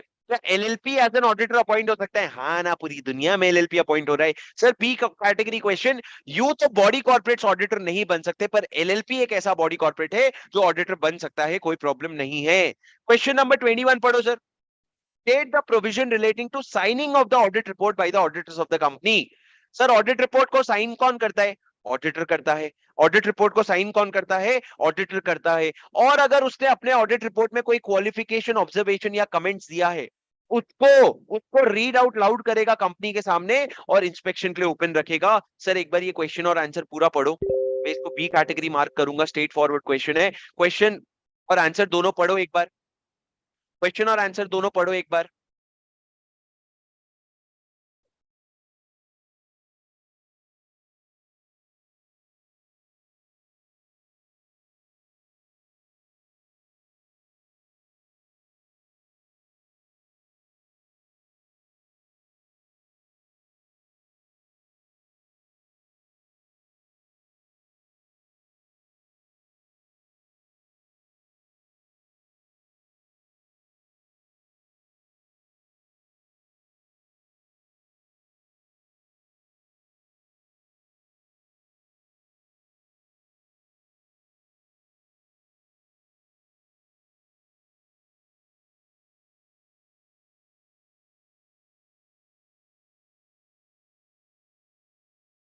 Done guys. सर 146 का भी पढ़ लो, सीधा सीधा राइट्स ऑफ ऑडिटर की बात कर रहा है। अटेंड जनरल मीटिंग, ऑडिटर को अटेंड करना पड़ेगा खुद, नहीं तो वो किसी को एज अ प्रॉक्सी अपॉइंट करके भेज सकता है, प्रॉक्सी नहीं, एज अ रिप्रेजेंटेटिव अपॉइंट करके भेज सकता है। आप फॉरवर्ड करोगे auditor, all notices will be forwarded to the company. Auditor shall attend either himself और थ्रू ऑथराइज्ड रिप्रेजेंटेटिव, और उसका राइट टू वर्ड होगा in the matters related to it. ये भी बी कैटेगरी क्वेश्चन है सर, आपको exam के पहले देखने की जरूरत नहीं है। आप जाके रिस्पेक्टिव सेक्शन के सामने 145 के बाजू में लिख दो एमटीपी मार्च 18, और 146 के बाजू में लिख दो एमटीपी 2000 अक्टूबर 2018, और आपका काम खत्म हो जाएगा। आपको ये दोनों क्वेश्चन फिर सी कैटेगरी में डाल सकते हो, आपको यहाँ पे रेफर करने की जरूरत नहीं है, क्योंकि वहां पे आपका अटेंशन बढ़ जाएगा। क्वेश्चन नंबर 23 लास्ट क्वेश्चन पढ़ो सर फटाफट। क्वेश्चन नंबर 23 लास्ट क्वेश्चन पढ़ो फटाफट। Come on guys.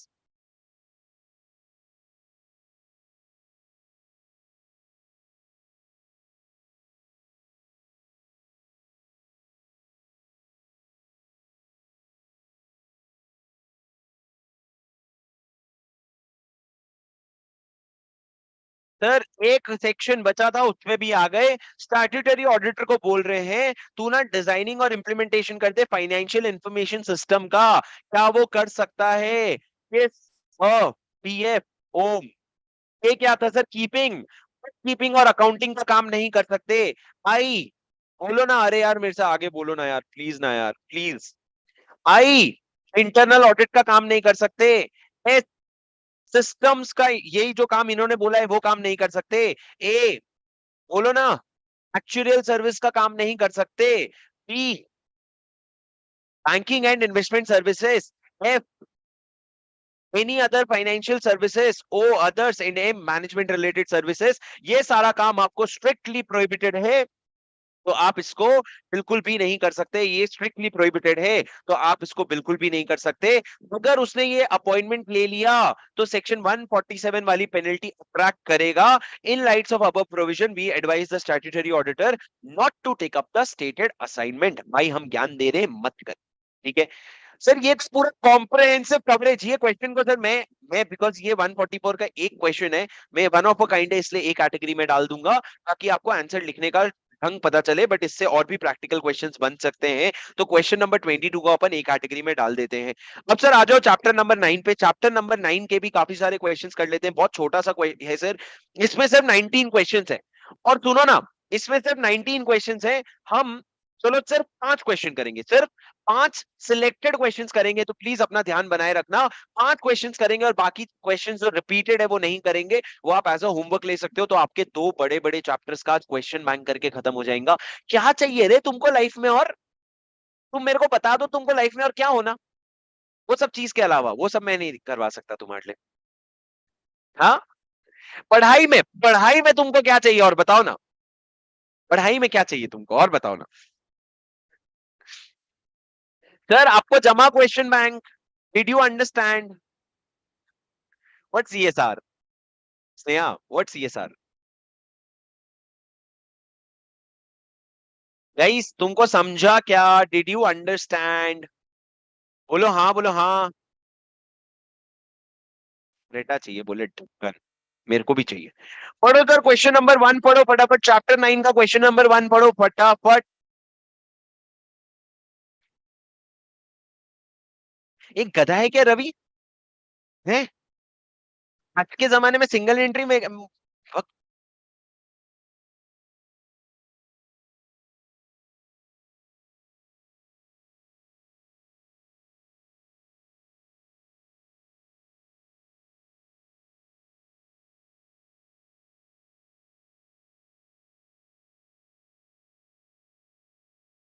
खान का मैसेज दो ना जल्दी।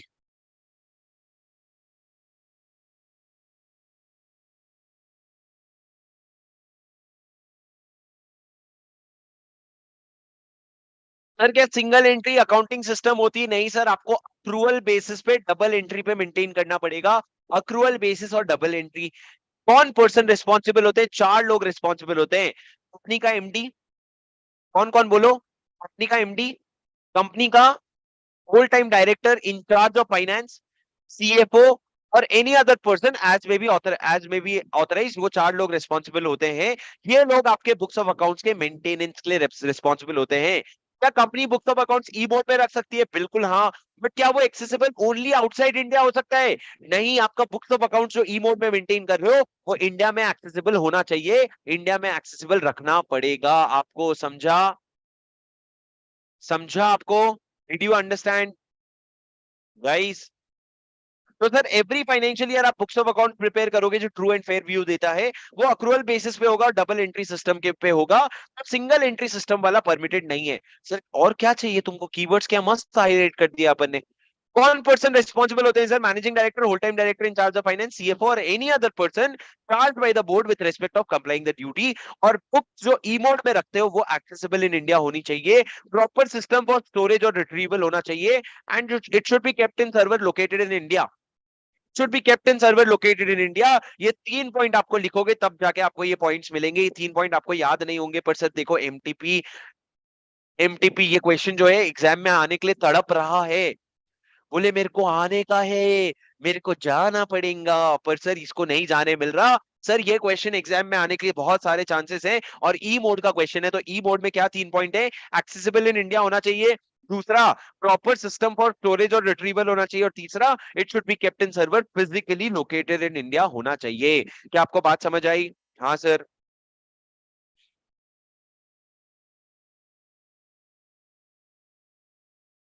चलो एक्चुअली मैं क्या बोल रहा, अपन ना नीचे से शुरू करते हैं, बिकॉज उधर शायद अपने को सीएसआर के थोड़े इंपॉर्टेंट क्वेश्चंस मिल जाएंगे, या फिर इंटरनल ऑडिट के। पढ़ो सर क्वेश्चन नंबर 19। हाँ सर, आपने अचानक से वक्त बदल दिया, जज्बात बदल दिए, जिंदगी बदल दी। हाँ पढ़, पढ़ पढ़ पहले पढ़ ले। ये मेरे पीछे ना एक बैक बेंचर आके बैठता है सर पे, ये सारी चीजें करता है। बताओ पढ़ो।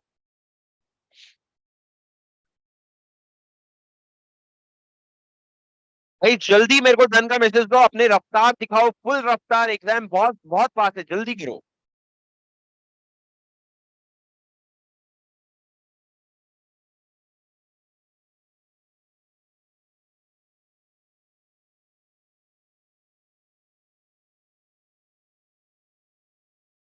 सिंपल है क्वेश्चन, से लिमिट पूछ रहा है। चीज 50, 100, 200 तो याद हो जाते हैं। चीज का 50, चीज का डिपॉजिट करवाया 25 दिन में पैसा डबल वाले स्कीम में, वो 25 दिन का पैसा डबल हो गया, 50 हो गया, 50 का कैपिटल डाला, मार्केट से 100 करोड़ का बोरोइंग किया, 150 करोड़ मिलाया और 200 करोड़ का डिपॉजिट लाया। सॉरी, 200 करोड़ का टर्नओवर लाया। तो deposit, paid up share capital, borrowing और टर्नओवर, ये चार लिमिट होते हैं इन case of unlisted public company. अगर अनलिस्टेड पब्लिक कंपनी है तो ये चार लिमिट होता है, और बाकी लिस्टेड कंपनी को तो प्रोविजन एप्लीकेबल होता ही है। ये लिस्टेड कंपनी है तो इसका पेड अप शेयर कैपिटल का फर्क ही नहीं पड़ता भाई, इसमें सीधा लिस्टेड कंपनी है तो आपको ये प्रोविजन एप्लीकेबल हो जाएगा। तो आपको इंटरनल ऑडिटर अपॉइंट करना पड़ेगा irrespective of paid up share capital and turnover. Hence the advice of CS is not correct. CS is not correct. Explain your view referring to provision of this Company Act. CS जो बोल रहा है वो बातें गलत है, उसने थोड़ी पढ़ी है, हमने इतनी सारी चीजें पढ़ी है।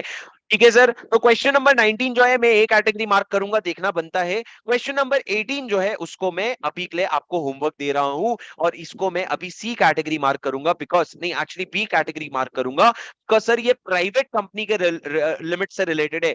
प्राइवेट कंपनी का क्या लिमिट था? प्राइवेट कंपनी का सिर्फ दो ही लिमिट था, बड़ी बड़ी बातें करो भाई, 100 करोड़ और 200 करोड़ का लिमिट का बात करो। 100 करोड़ का क्या था? 100 करोड़ का बोरिंग था, लोन्स और बोरिंग्स, और 200 करोड़ का टर्नओवर था। अगर उससे ब्रीच होता है तो आपको इंटरनल ऑडिट करवाना पड़ेगा। समझे क्या? Sir question number 17 again it is a question on internal audit. अब मेरे को ये बताओ, what are the qualifications of an internal auditor? Internal auditor के क्वालिफिकेशंस क्या होते हैं? क्या आपको सीए होना जरूरी है? कि सीएस भी चलता, कि कॉस्ट अकाउंटेंट भी चलता, कि कोई और प्रोफेशनल भी चलता? तो लॉ ने कहा इंटरनल ऑडिटर बनने के लिए ना कोई भी प्रोफेशन चलता है। यहाँ पे आप इसको सी कैटेगरी मार्क करो, लेकिन ये जो सेकंड क्वेश्चन है ना इसको ए कैटेगरी मार्क करो। तो ये क्वेश्चन आपको पढ़ना है, इसको काट दो यहां से। आपको सिर्फ ये क्वेश्चन पढ़ना है, what will be the qualification of internal auditor? Internal auditor shall either be a CA, cost accountant और such other professional as may be decided by the board to conduct internal audit. Internal auditor may or may not be employee of the company. आपको सिर्फ ये दो point लिखना है sir. आप CA, CS या कोई भी और प्रोफेशन के लोग हो सकते हो, और आप जो हो एम्प्लॉई नहीं होगे तो भी चलेगा, होगे तो भी चलेगा, हमको घंटा फर्क नहीं पड़ता है। ठीक है, कोई फर्क नहीं पड़ता है। तो आपको 17 का सिर्फ सेकंड पॉइंट कवर करोगे तो आपका रिवीजन पॉइंट ऑफ व्यू से कवर हो गया। समझे? और स्टैट्यूटरी ऑडिटर सिर्फ अपन लोग बन सकते हैं। अभी तुम लोग अपन लोग मत बोलो, अभी तुम लोग मेरे को बोलो, तुम लोगों को बनने के लिए 3 साल है, ठीक है, 3 साढ़े 3 साल। हाँ सर, इतना गुरूर ना कर। पढ़ो सर, क्वेश्चन नंबर 16 पढ़ो फटाफट, एकदम फुल स्पीड से। क्या पूछ रहे हैं?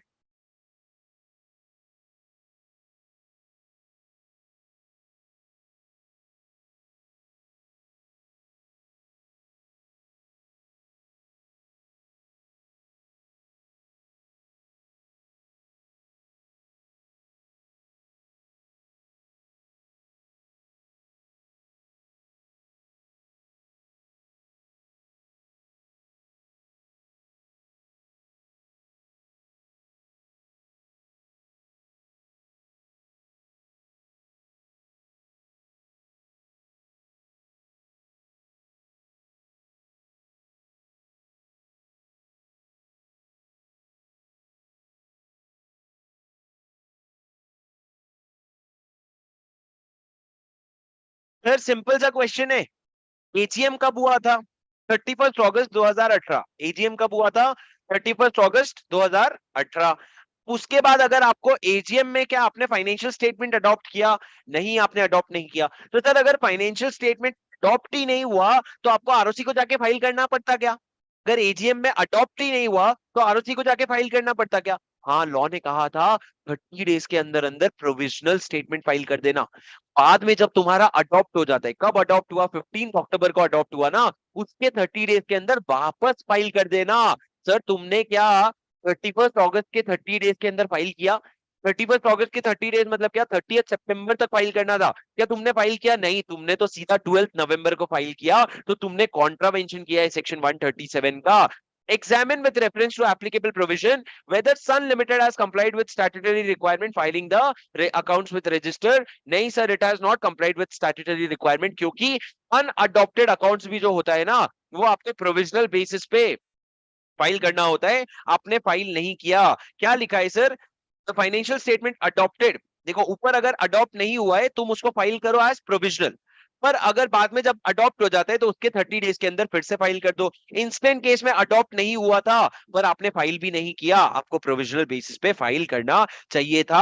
आई would consider this as a good question, क्योंकि इतना डिटेल में आप समरी नोट से शायद नहीं रिकलेक्ट करो। मैं आपको रिवीजन में तो मैंने इस पे फोकस करवा दिया था आपको, पर फिर भी आप इसको ना रिकलेक्ट करो तो अभी के लिए इसको ए कैटेगरी मार्क कर लो। चाहिए आगे रिवीजन में लगेगा तो भले इसको सी कैटेगरी में डाल देना।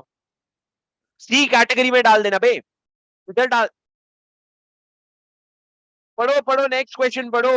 एक हाउसिंग फाइनेंस कंपनी है जिसका paid up share capital 11 crore है और टर्नओवर 145 करोड़ है। Explain with reference to relevant provision whether it is necessary for this finance company to file financial statement in XBRL mode. क्या आपको एक्सबीआरएल मोड में फाइलिंग करना पड़ेगा? सर कौन कौन सी कंपनी एक्सबीआरएल मोड में फाइल करती है बताना जरा। कंपनी लिस्टेड जो होते हैं, जिनका paid up share capital 5 crore या उससे ज्यादा होता है, टर्नओवर 100 करोड़ या उससे ज्यादा होता है, या all companies which are covered under the companies rules. ये जो फलाना रूल्स है, वहां पे जो कंपनीज होते हैं, कौन से 4 कंपनी सर जो लिस्टेड है? वो कंपनी जिसका पेड अप शेयर कैपिटल कितने से ज्यादा है? 5 करोड़ से ज्यादा है, टर्नओवर 100 करोड़ से ज्यादा है। तो सर अगर बैंकिंग कंपनी, इंश्योरेंस और एनबीएफसी के केस में ये प्रोविजन एप्लीकेबल नहीं है, तो हाउसिंग फाइनेंस लिमिटेड जो है वो एग्जेम्प्टेड है और उसको एक्सबीआरएल फॉर्म में फाइल नहीं करना पड़ेगा। सर एक्सबीआरएल फॉर्म एक फाइल होता है फाइनेंशियल स्टेटमेंट फाइलिंग का। तुम्हारा अगर नसीब रहा तो तुम आर्टिकलशिप में देखोगे ये फॉर्म फाइलिंग का। सर ये बहुत बेसिक क्वेश्चन है, बहुत आसान सा क्वेश्चन है। तुमको चाहिए तो वहां एक्सबीआरएल प्रोविजन वाले जगह पे जाकर के वहां पे लिख दो that NBFCs are not required to file in an XBRL form irrespective of the paid up share capital और turnover। और ब्रैकेट में लिख देना क्वेश्चन 15, आपका काम खत्म। ब्रैकेट में लिख देना क्वेश्चन 15 और आपका काम खत्म। क्या आपको मेरी बात समझ आई? ठीक है। अब सर आ जाते हैं हमारे फेवरेट प्रोविजन में, सीएसआर। क्वेश्चन नंबर 14 पढ़ो, बताओ क्या ये कंपनी को सीएसआर कमिटी अपॉइंट करने की जरूरत है? क्या ये कंपनी को सीएसआर कमिटी बनाने की जरूरत है? सीएसआर कमिटी बनाना कब पड़ता है सर? बोलो बोलो, कुछ तो बोलो, मुंह तो खोलो।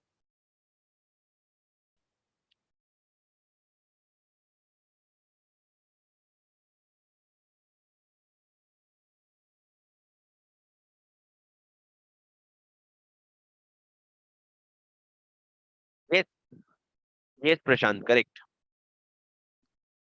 सर आपका नेटवर्थ कितना चाहिए होता है, लिमिट क्या था? नेटवर्थ आपका अगर 500 करोड़ या उससे ज्यादा है, टर्नओवर 1000 करोड़ से ज्यादा है, या नेट प्रॉफिट अगर 5 करोड़ से ज्यादा है, तो आपको क्या बैठाना पड़ेगा? सीएसआर कमेटी बैठाना पड़ेगा। ये सारा लिमिट कब का देखेंगे? As on preceding financial year, पिछले फाइनेंशियल ईयर। तो अगर हम बात करें फाइनेंशियल ईयर 2021 की, कब? 2021 की, तो हम एज ऑन 31 मार्च 2020 देखेंगे। तो सर क्या 100 करोड़, 500 करोड़, 1 करोड़, एक भी लिमिट नहीं मीट हुआ? बट सर 30 सितंबर को मीट हो गया, तो कोई फर्क नहीं पड़ता भाई। लिमिट जो है ना, आप प्रीसीडिंग फाइनेंशियल ईयर का देखोगे। इस केस में प्रीसीडिंग फाइनेंशियल ईयर 31 मार्च को खत्म होता है। लिमिट नहीं मीट हुआ है तो आपको सीएसआर कमेटी नहीं बैठानी पड़ेगी। ABC limited is not required to constitute CSR committee for year 2021। But क्या सर इसको सीएसआर कमेटी 22-23 में बैठाना पड़ेगा? अगले साल बैठाना पड़ेगा। हाँ सर, अगले साल अगर बैठाना है तो आपको देखना पड़ेगा 31 मार्च 2022 को क्या स्टेटस है। अगर उसमें कोई लिमिट 500 करोड़, 1000 करोड़ या 5 करोड़ से ज्यादा होता है तो आपको बैठाना पड़ेगा। ये क्वेश्चन 14 का सिर्फ एक ही क्रक्स है। क्रक्स सिर्फ इतना है, क्रक्स यहाँ पे लिखने का सर ऐसा भी लिखते हैं, ये कैटेगरी बी में डाल दो और ऊपर क्रक्स लिख दो। और deciding weather for deciding whether CSR committee is required or not, for deciding whether CSR committee is required or not, क्या करोगे आप? आप figures as on preceding financial year देखोगे। has to be seen, preceding financial year has to be seen। आप current financial year का data नहीं देखोगे, आप पिछले फाइनेंशियल ईयर के एंड पे डेटा देखोगे। समझे क्या सर? बोलो मालिक, समझे क्या? बोलो बोलो, अरे बोलो बोलो, कुछ तो बोलो, मुंह तो खोलो। ये सर, ये क्वेश्चन में आंसर में रीड करने लायक कुछ नहीं है। आप आ जाओ अगले क्वेश्चन में। Explain the following in brief with reference to the companies act. CSR committee के बारे में समझाओ। ऐसा इन्होंने जनरल लिख दिया सर, ये होमवर्क है। इसमें पहले इन्होंने बताया सीएसआर कमेटी कैसे फॉर्म होता है, पर एक एक्सेप्शन था, तुमको याद है क्या मालिक? मालिक एक एक्सेप्शन था, तुमको याद है क्या? एक्सेप्शन एक था, तुमको याद है क्या? क्या एक्सेप्शन था सर? एक्सेप्शन ये था कि अगर सीएसआर कमिटी में, अगर आपका सीएसआर स्पेंड 50 लाख या उससे कम है, सीएसआर स्पेंड 50 लाख या उससे कम है, तो आपको कमिटी बैठाना नहीं पड़ेगा। कोई जरूरत नहीं है कमिटी बैठाने की अगर आपका सीएसआर स्पेंड 50 लाख या उससे कम है। ठीक है, वो लिखा ही गया इन्होंने यहाँ पे। सर सीएसआर कमिटी में 3 या 3 से ज्यादा डायरेक्टर आएंगे, उसमें से एक इंडिपेंडेंट डायरेक्टर होगा। पर अगर एक कंपनी को इंडिपेंडेंट डायरेक्टर का प्रोविजन ही एप्लीकेबल नहीं है तो 2 डायरेक्टर से काम चल जाएगा। समझे सर? सीएसआर कमेटी का काम क्या होगा? और पॉलिसी बना करके बोर्ड को रेकमेंड करेंगे। जो रेकमेंड करेंगे कितना सीएसआर का खर्चा होना चाहिए, और सीएसआर पॉलिसी को मॉनिटर करेंगे। पॉलिसी बना के रेकमेंड करेंगे, उस रेकमेंडेशन के हिसाब से खर्चा करेंगे और उस पॉलिसी को मॉनिटर करेंगे। ये सीएसआर कमेटी का काम है। ये मैंने तुमको होमवर्क भी नहीं दिया, सारा डिस्कशन हो गया। और मैं इसको ए कैटेगरी में डालूंगा। क्या बात कर रहे हो सर, ए कैटेगरी? हाँ भाई, कॉन्सेप्ट का रिविजन हो रहा है ना। चल ठीक है, ये क्वेश्चन तुम कर नहीं पाओगे एग्जाम के पहले, बी कैटेगरी में डालते हैं। एक बार और रिवीजन करना अपने अगले रिवीजन में, और फिर सी कैटेगरी में डाल देना। सर क्वेश्चन नंबर 12 पढ़ो फटाफट। Please read question number 12। Please read question number 12।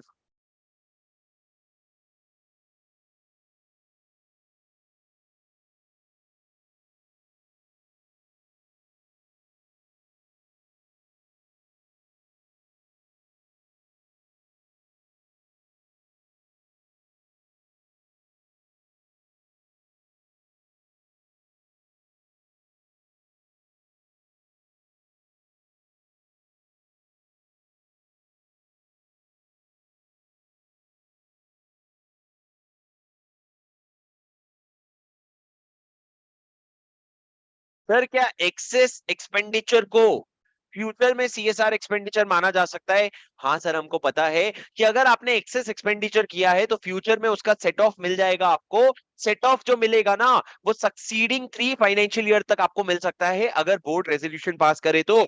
अगर बोर्ड रेजोल्यूशन पास करे तो सक्सीडिंग 3 फाइनेंशियल ईयर से तक मिल सकता है। पर एक चीज ध्यान रखना, अगर उस प्रोजेक्ट से कोई सरप्लस जनरेट हुआ है ना, तो वो सरप्लस अगर आपने खर्च कर दिया तो उसको सेट ऑफ के लिए नहीं कंसिडर किया जाएगा। क्या कहा मैंने? अगर प्रोजेक्ट से कोई सरप्लस मिला है, वो सरप्लस को अगर आपने खर्च कर दिया तो उसको सेट ऑफ नहीं माना जाएगा। सर आंसर क्या लिखा है? इन सर शुरू में इन्होंने क्या बकवास किया, शुरू में ये सब रेलेवेंट था क्या, टर्नओवर फलाना 5%, ये सब नहीं भाई। अगर इनको 2% खर्च करना था नेट प्रॉफिट का, इन्होंने कितना खर्च किया? 5%। तो जो एक्सेस है उसका क्या होगा? जो एक्सेस है ना वो 3 immediately preceding financial year. Sorry, ये तो आपको इतना खर्चा करना पड़ेगा। रूल 4 क्या कहता है? अगर आपने कोई एक्सेस स्पेंड किया तो वो सेट ऑफ हो सकता है for the next 3 financial year, succeeding 3 financial year. Condition 2 है, पहला उसमें कोई सरप्लस इंक्लूड नहीं होगा, और दूसरा आपको बोर्ड रेजोल्यूशन पास करना पड़ेगा, और फिर जो है आप सेट ऑफ बिल्कुल बिल्कुल ले सकते हो। तो सर इसको मैं ए कैटेगरी क्वेश्चन मार्क करूंगा, क्योंकि ये प्रोविजन हम हमारे माइंड से स्लिप हो सकता है। सर समझे? डिड यू अंडरस्टैंड और did you not understand? Sir ये आपका होमवर्क है, क्वेश्चन नंबर 11, कोई रॉकेट साइंस नहीं है, आपका होमवर्क है, प्लीज इसको जरूर जरूर कर लेना। Question number 10। Sir question number 10 में कैलकुलेशन कर लेते हैं, करो मेरे साथ। ये बोला है कि तिरुपति लिमिटेड एक लिस्टेड कंपनी है जिसका प्रॉफिट दिया हुआ है पिछले 5 साल का। कितना अमाउंट उसको सीएसआर में स्पेंड करना होगा फाइनेंशियल ईयर 2017-18 में? सर आप 17-18 में कितना स्पेंड करोगे? 17-18 करंट ईयर है, पिछले 3 साल का एवरेज लोगे आप। पिछले 3 साल का क्या है? ये अमाउंट है, ये कौन सा अमाउंट है? ये एलिजिबल प्रॉफिट या नेट प्रॉफिट है। तो ये 3 साल का एवरेज कितना आएगा? 30, 50, 70 एवरेज आएगा 50 करोड़। ये आपका एवरेज एवरेज नेट प्रॉफिट हो गया। इसका 2% निकालोगे, इसका 2% कितना होता है दोस्त? 1 करोड़ होता है। तो आपको 1 करोड़ का सीएसआर एक्सपेंडिचर करना पड़ेगा। और सीएसआर कमिटी बैठाने, सीएसआर कमिटी का कॉम्पोजिशन क्या होगा? सीएसआर कमिटी को 3 डायरेक्टर्स बैठाने पड़ेंगे, और 3 डायरेक्टर्स में से एक इंडिपेंडेंट डायरेक्टर होगा। पर अगर अनलिस्टेड कंपनी है या प्राइवेट कंपनी है जिसमें इंडिपेंडेंट डायरेक्टर नहीं होता है, तो उस केस में सिर्फ 2 डायरेक्टर्स होंगे, उससे काम चल जाएगा, इंडिपेंडेंट डायरेक्टर की कोई जरूरत नहीं है। तो आप अगर देखोगे तो आपका 1 करोड़ का अमाउंट आता है, और सीएसआर कमिटी में अनलिस्टेड कंपनी और प्राइवेट कंपनी में 2 डायरेक्टर होंगे, सिर्फ 2 डायरेक्टर होंगे तो चलेगा, इंडिपेंडेंट डायरेक्टर की कोई जरूरत नहीं है। सर क्वेश्चन बहुत आसान है, इसको मैं बी कैटेगरी में मार्क करूंगा, पर इससे हमको यह समझ आ रहा है सीएसआर का प्रोविजन कितना ज्यादा इंपॉर्टेंट है।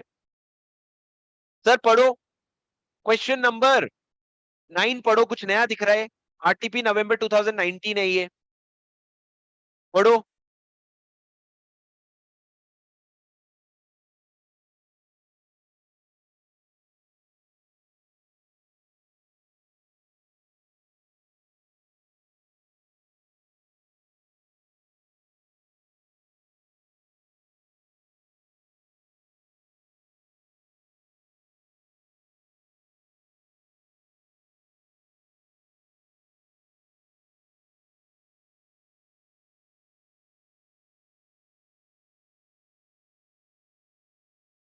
सर इसका आंसर स्ट्रेट फॉरवर्ड है, एक बार इसका आंसर पढ़ो, मैं आता हूं, एक बार इसका आंसर पढ़ो। और एक बार इसका आंसर पढ़ो, मैं आता हूं, इसका आंसर स्ट्रेट फॉरवर्ड है, please read the answer once.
तो दोस्तों सिंपल है, आप इसको क्या कहा मैंने, ये क्वेश्चन ए कैटेगरी में मार्क करोगे क्योंकि थोड़ा out of the box question है, स्टैंडर्ड क्वेश्चन में से नहीं है, और ये क्वेश्चन मोस्टली 257 पे है। तो ये क्वेश्चन को अपन जो है चाहे तो चैप्टर 1 में भी डाल सकते हैं, चैप्टर 1 का भी रेफरेंस दे सकते हो आप, कि इसको अपन मूव कर देंगे चैप्टर 1 में, मूव फ्रॉम 9 टू 1। पर आप क्या करोगे, ये रीवैल्यूएशन रिजर्व का क्वेश्चन है, रीवैल्यूएशन रिजर्व जो है नेटवर्थ में नहीं डालोगे, अगर आप डाल भी देते हो ना तो उससे फर्क नहीं पड़ता, आप उसको इंक्लूड नहीं करोगे। समझे सर? चलो फटाफट दो क्वेश्चन और करते हैं सिलेक्टेड, और फिर खत्म करेंगे क्लास। क्वेश्चन नंबर 8 देख लेते हैं, करने लायक है क्या, पढ़ लो। क्वेश्चन नंबर 8 भी करना तो है ही, पढ़ लो question number 8। Please read question number 8।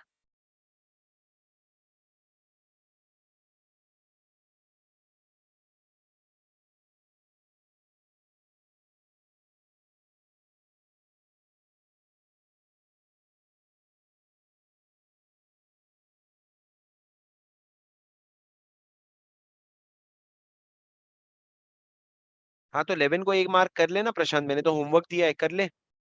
इसको ए इसलिए मार्क करना पड़ता है बेटा क्योंकि एग्जाम में आंसर लिखना आना चाहिए, एग्जाम में सिर्फ कॉन्सेप्ट पता होने से कुछ नहीं होता है, आंसर लिखना आना चाहिए।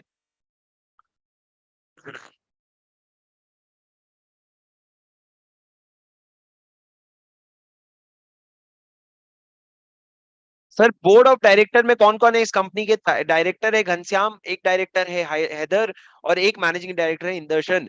उन्होंने एक फुल टाइम सेक्रेटरी भी रखा है। पीएनएल अकाउंट और बैलेंस शीट जो है, अब सर क्वेश्चन ये आ गया, पीएनएल अकाउंट और बैलेंस शीट मतलब फाइनेंशियल स्टेटमेंट, फाइनेंशियल स्टेटमेंट कौन साइन करता है याद करो, या तो कंपनी का चेयरपर्सन साइन करता है, अगर कंपनी का चेयरपर्सन नहीं साइन कर रहा है तो दो लोग साइन करेंगे, दो डायरेक्टर, जिसमें से एक मैनेजिंग डायरेक्टर होना चाहिए, और मैनेजिंग डायरेक्टर होना चाहिए, ये लोग साइन करेंगे। उसके अलावा सीईओ, सीएफओ और सीएस, ये तीनों भी साइन करेंगे। हाँ मुक्ता, ये टेस्ट का क्वेश्चन है, गुड दैट यू रिमेम्बर।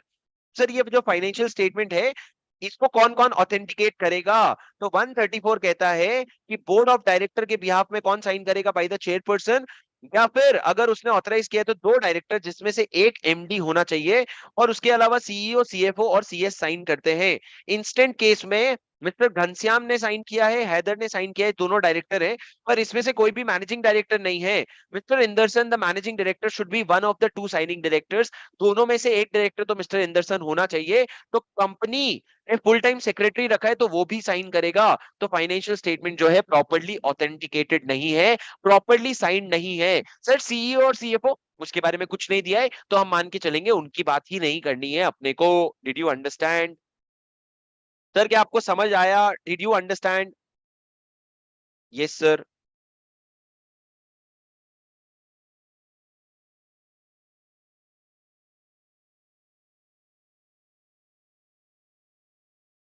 तो सर क्वेश्चन नंबर 7 आप होमवर्क ले लो, और क्वेश्चन नंबर 7 को ए कैटेगरी में डाल दो, क्वेश्चन नंबर 8 को सी कैटेगरी में डाल दो, दोनों लगभग सेम क्वेश्चन है। होमवर्क ले लो, क्वेश्चन नंबर 7 को ए कैटेगरी में डाल दो, क्वेश्चन नंबर 8 को सी कैटेगरी में डाल दो। क्वेश्चन नंबर 6 पढ़ो। The Companies Act has prescribed additional duty on the board of director to include in the board's report a DRS. Explain in detail what are the explain briefly the details to be furnished in the said statement. ये sir अभी तक exam में एक बार आया है मई 2018 में। आपको बताना है डायरेक्टर्स रिस्पॉन्सिबिलिटी स्टेटमेंट में क्या क्या चीजें डालते हो आप।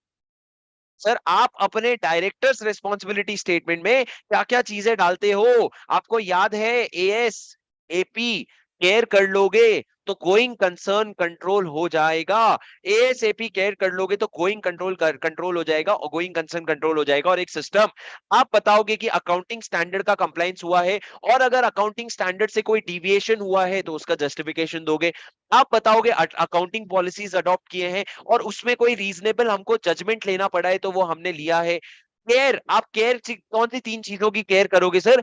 आप केयर करोगे कि कंपनी ने रिकॉर्ड्स प्रॉपर्ली मेंटेन किए हैं, असेट्स जो है वो सेफगार्ड है, और फ्रॉड जो है वो प्रॉपर डिटेक्ट होने का सिस्टम बना रखा है। हमने एमएएफ बनाया था, management of records, safeguarding of asset और फ्रॉड का प्रिवेंशन और डिटेक्शन, गोइंग कंसर्न के हिसाब से आपने अकाउंटिंग की है, कंट्रोल आपका जो इंटरनल फाइनेंशियल कंट्रोल है वो एडिक्वेट एंड ऑपरेटिंग इफेक्टिवली है, कोई और सिस्टम अगर आपने बैठा रखा है प्रॉपर सिस्टम्स तो वो भी एडिक्वेट और ऑपरेटिंग इफेक्टिवली है। ये 6 चीजें आपको बतानी पड़ती है अपने डीआरएस में। सर ये क्वेश्चन ए कैटेगरी मार्क नहीं करोगे तो चलेगा, आप इसको सी कैटेगरी मार्क कर लो, पर अपने डीआरएस के बाजू में जाके लिख दो covered in MTP August and May 2018 paper. इससे आपको थोड़ा ज्यादा क्या आएगा उसको पढ़ते वक्त ध्यान आएगा। क्या दो चीजें लिखनी है, covered in MTP August 2018 and in May 2018 exam. Sir देखो एमटीपी में आया था और फिर मई 18 के एग्जाम, सॉरी मई 18 के एग्जाम में जो आया वही चीज एमटीपी में भी आ रखी थी। ठीक है, समझे सर, पर एमटीपी बाद में आया है। हाँ सर, तो इसको सी कैटेगरी मार्क कर लो, स्ट्रेट फॉरवर्ड क्वेश्चन है, कुछ है ही नहीं उसमें। ये आपका होमवर्क है, क्वेश्चन नंबर 5, और वापस से ये सी कैटेगरी क्वेश्चन है क्योंकि अपन ने क्वेश्चन नंबर 7 कर लिया।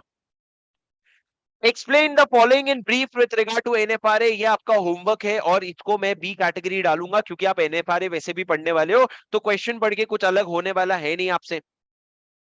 सर क्वेश्चन नंबर 3 क्या है, the director of element limited wants to voluntarily revise, हो सेक्शन 130 था जहां पे आपको फोर्स किया जा सकता था रिवीजन के लिए, और 131 था जहां पे आप वॉलंटरीली रिवाइज कर सकते थे। They have approached you to state to them the provision of companies act.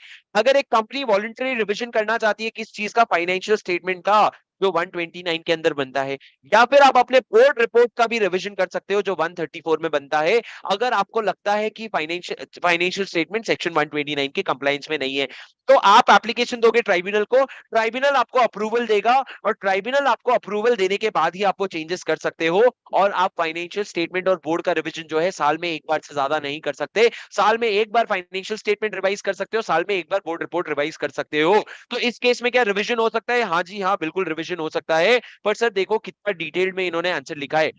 सबसे पहले preparation of revised financial year या फाइनेंशियल स्टेटमेंट या revised reports, if it appears to the directors that financial statement or board report do not comply with section 129 and 134, they may prepare revise financial year. पर कितने साल का revise कर सकते हो sir? सिर्फ 3 साल का रिवाइज कर सकते हो, और आपको ट्राइब्यूनल का अप्रूवल लगेगा।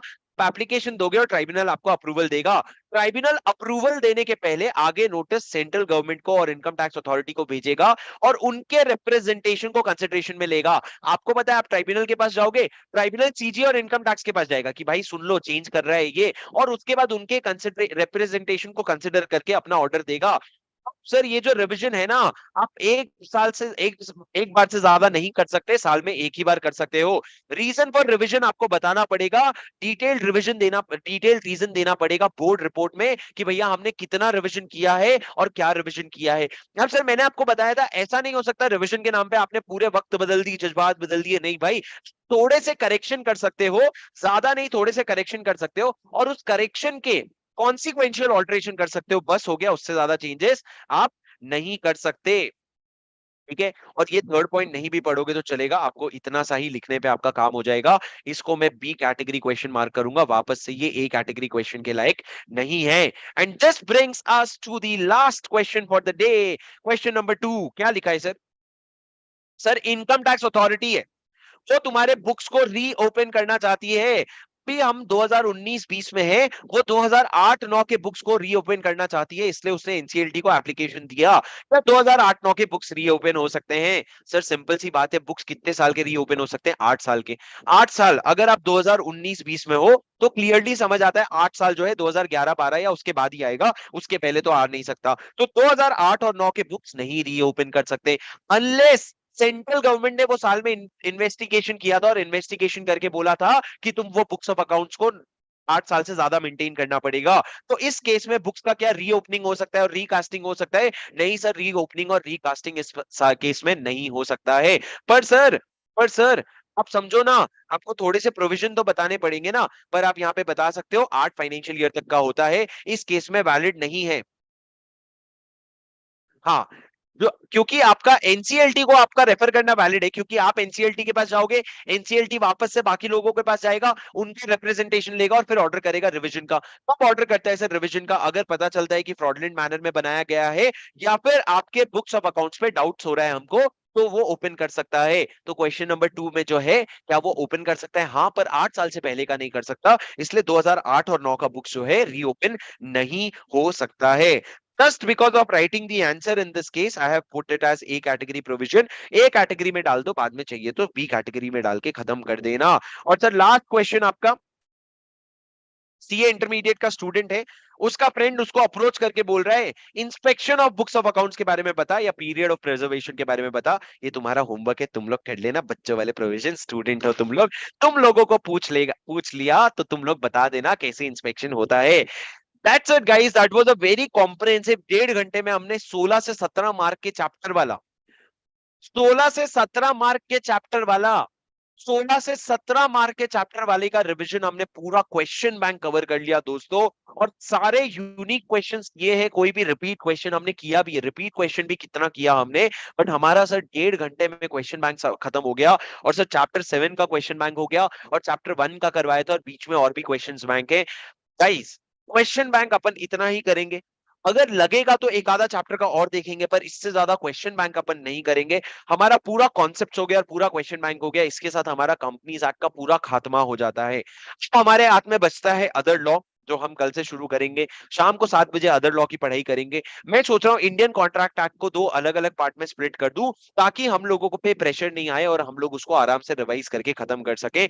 कल शाम को इंडियन कॉन्ट्रैक्ट एक्ट का रिवीजन होगा, वो रिवीजन मेरे चैनल पे होगा, शुभम सिंगल के चैनल पे, तो आप वहां पे आ जाइएगा। और जरूर प्लीज यार अपने दोस्तों के साथ शेयर करो, उनको पता भी होना चाहिए यार, इतना डिटेल्ड बैच हो गया। आज हमारे 15 लेक्चर्स खत्म हो गए, 15 लेक्चर्स यानी कि लगभग हमारा 23 से 25 आवर्स का कंटेंट ऑलरेडी रिकॉर्ड हो गया है और आप लोगों के लिए फ्री में अवेलेबल है।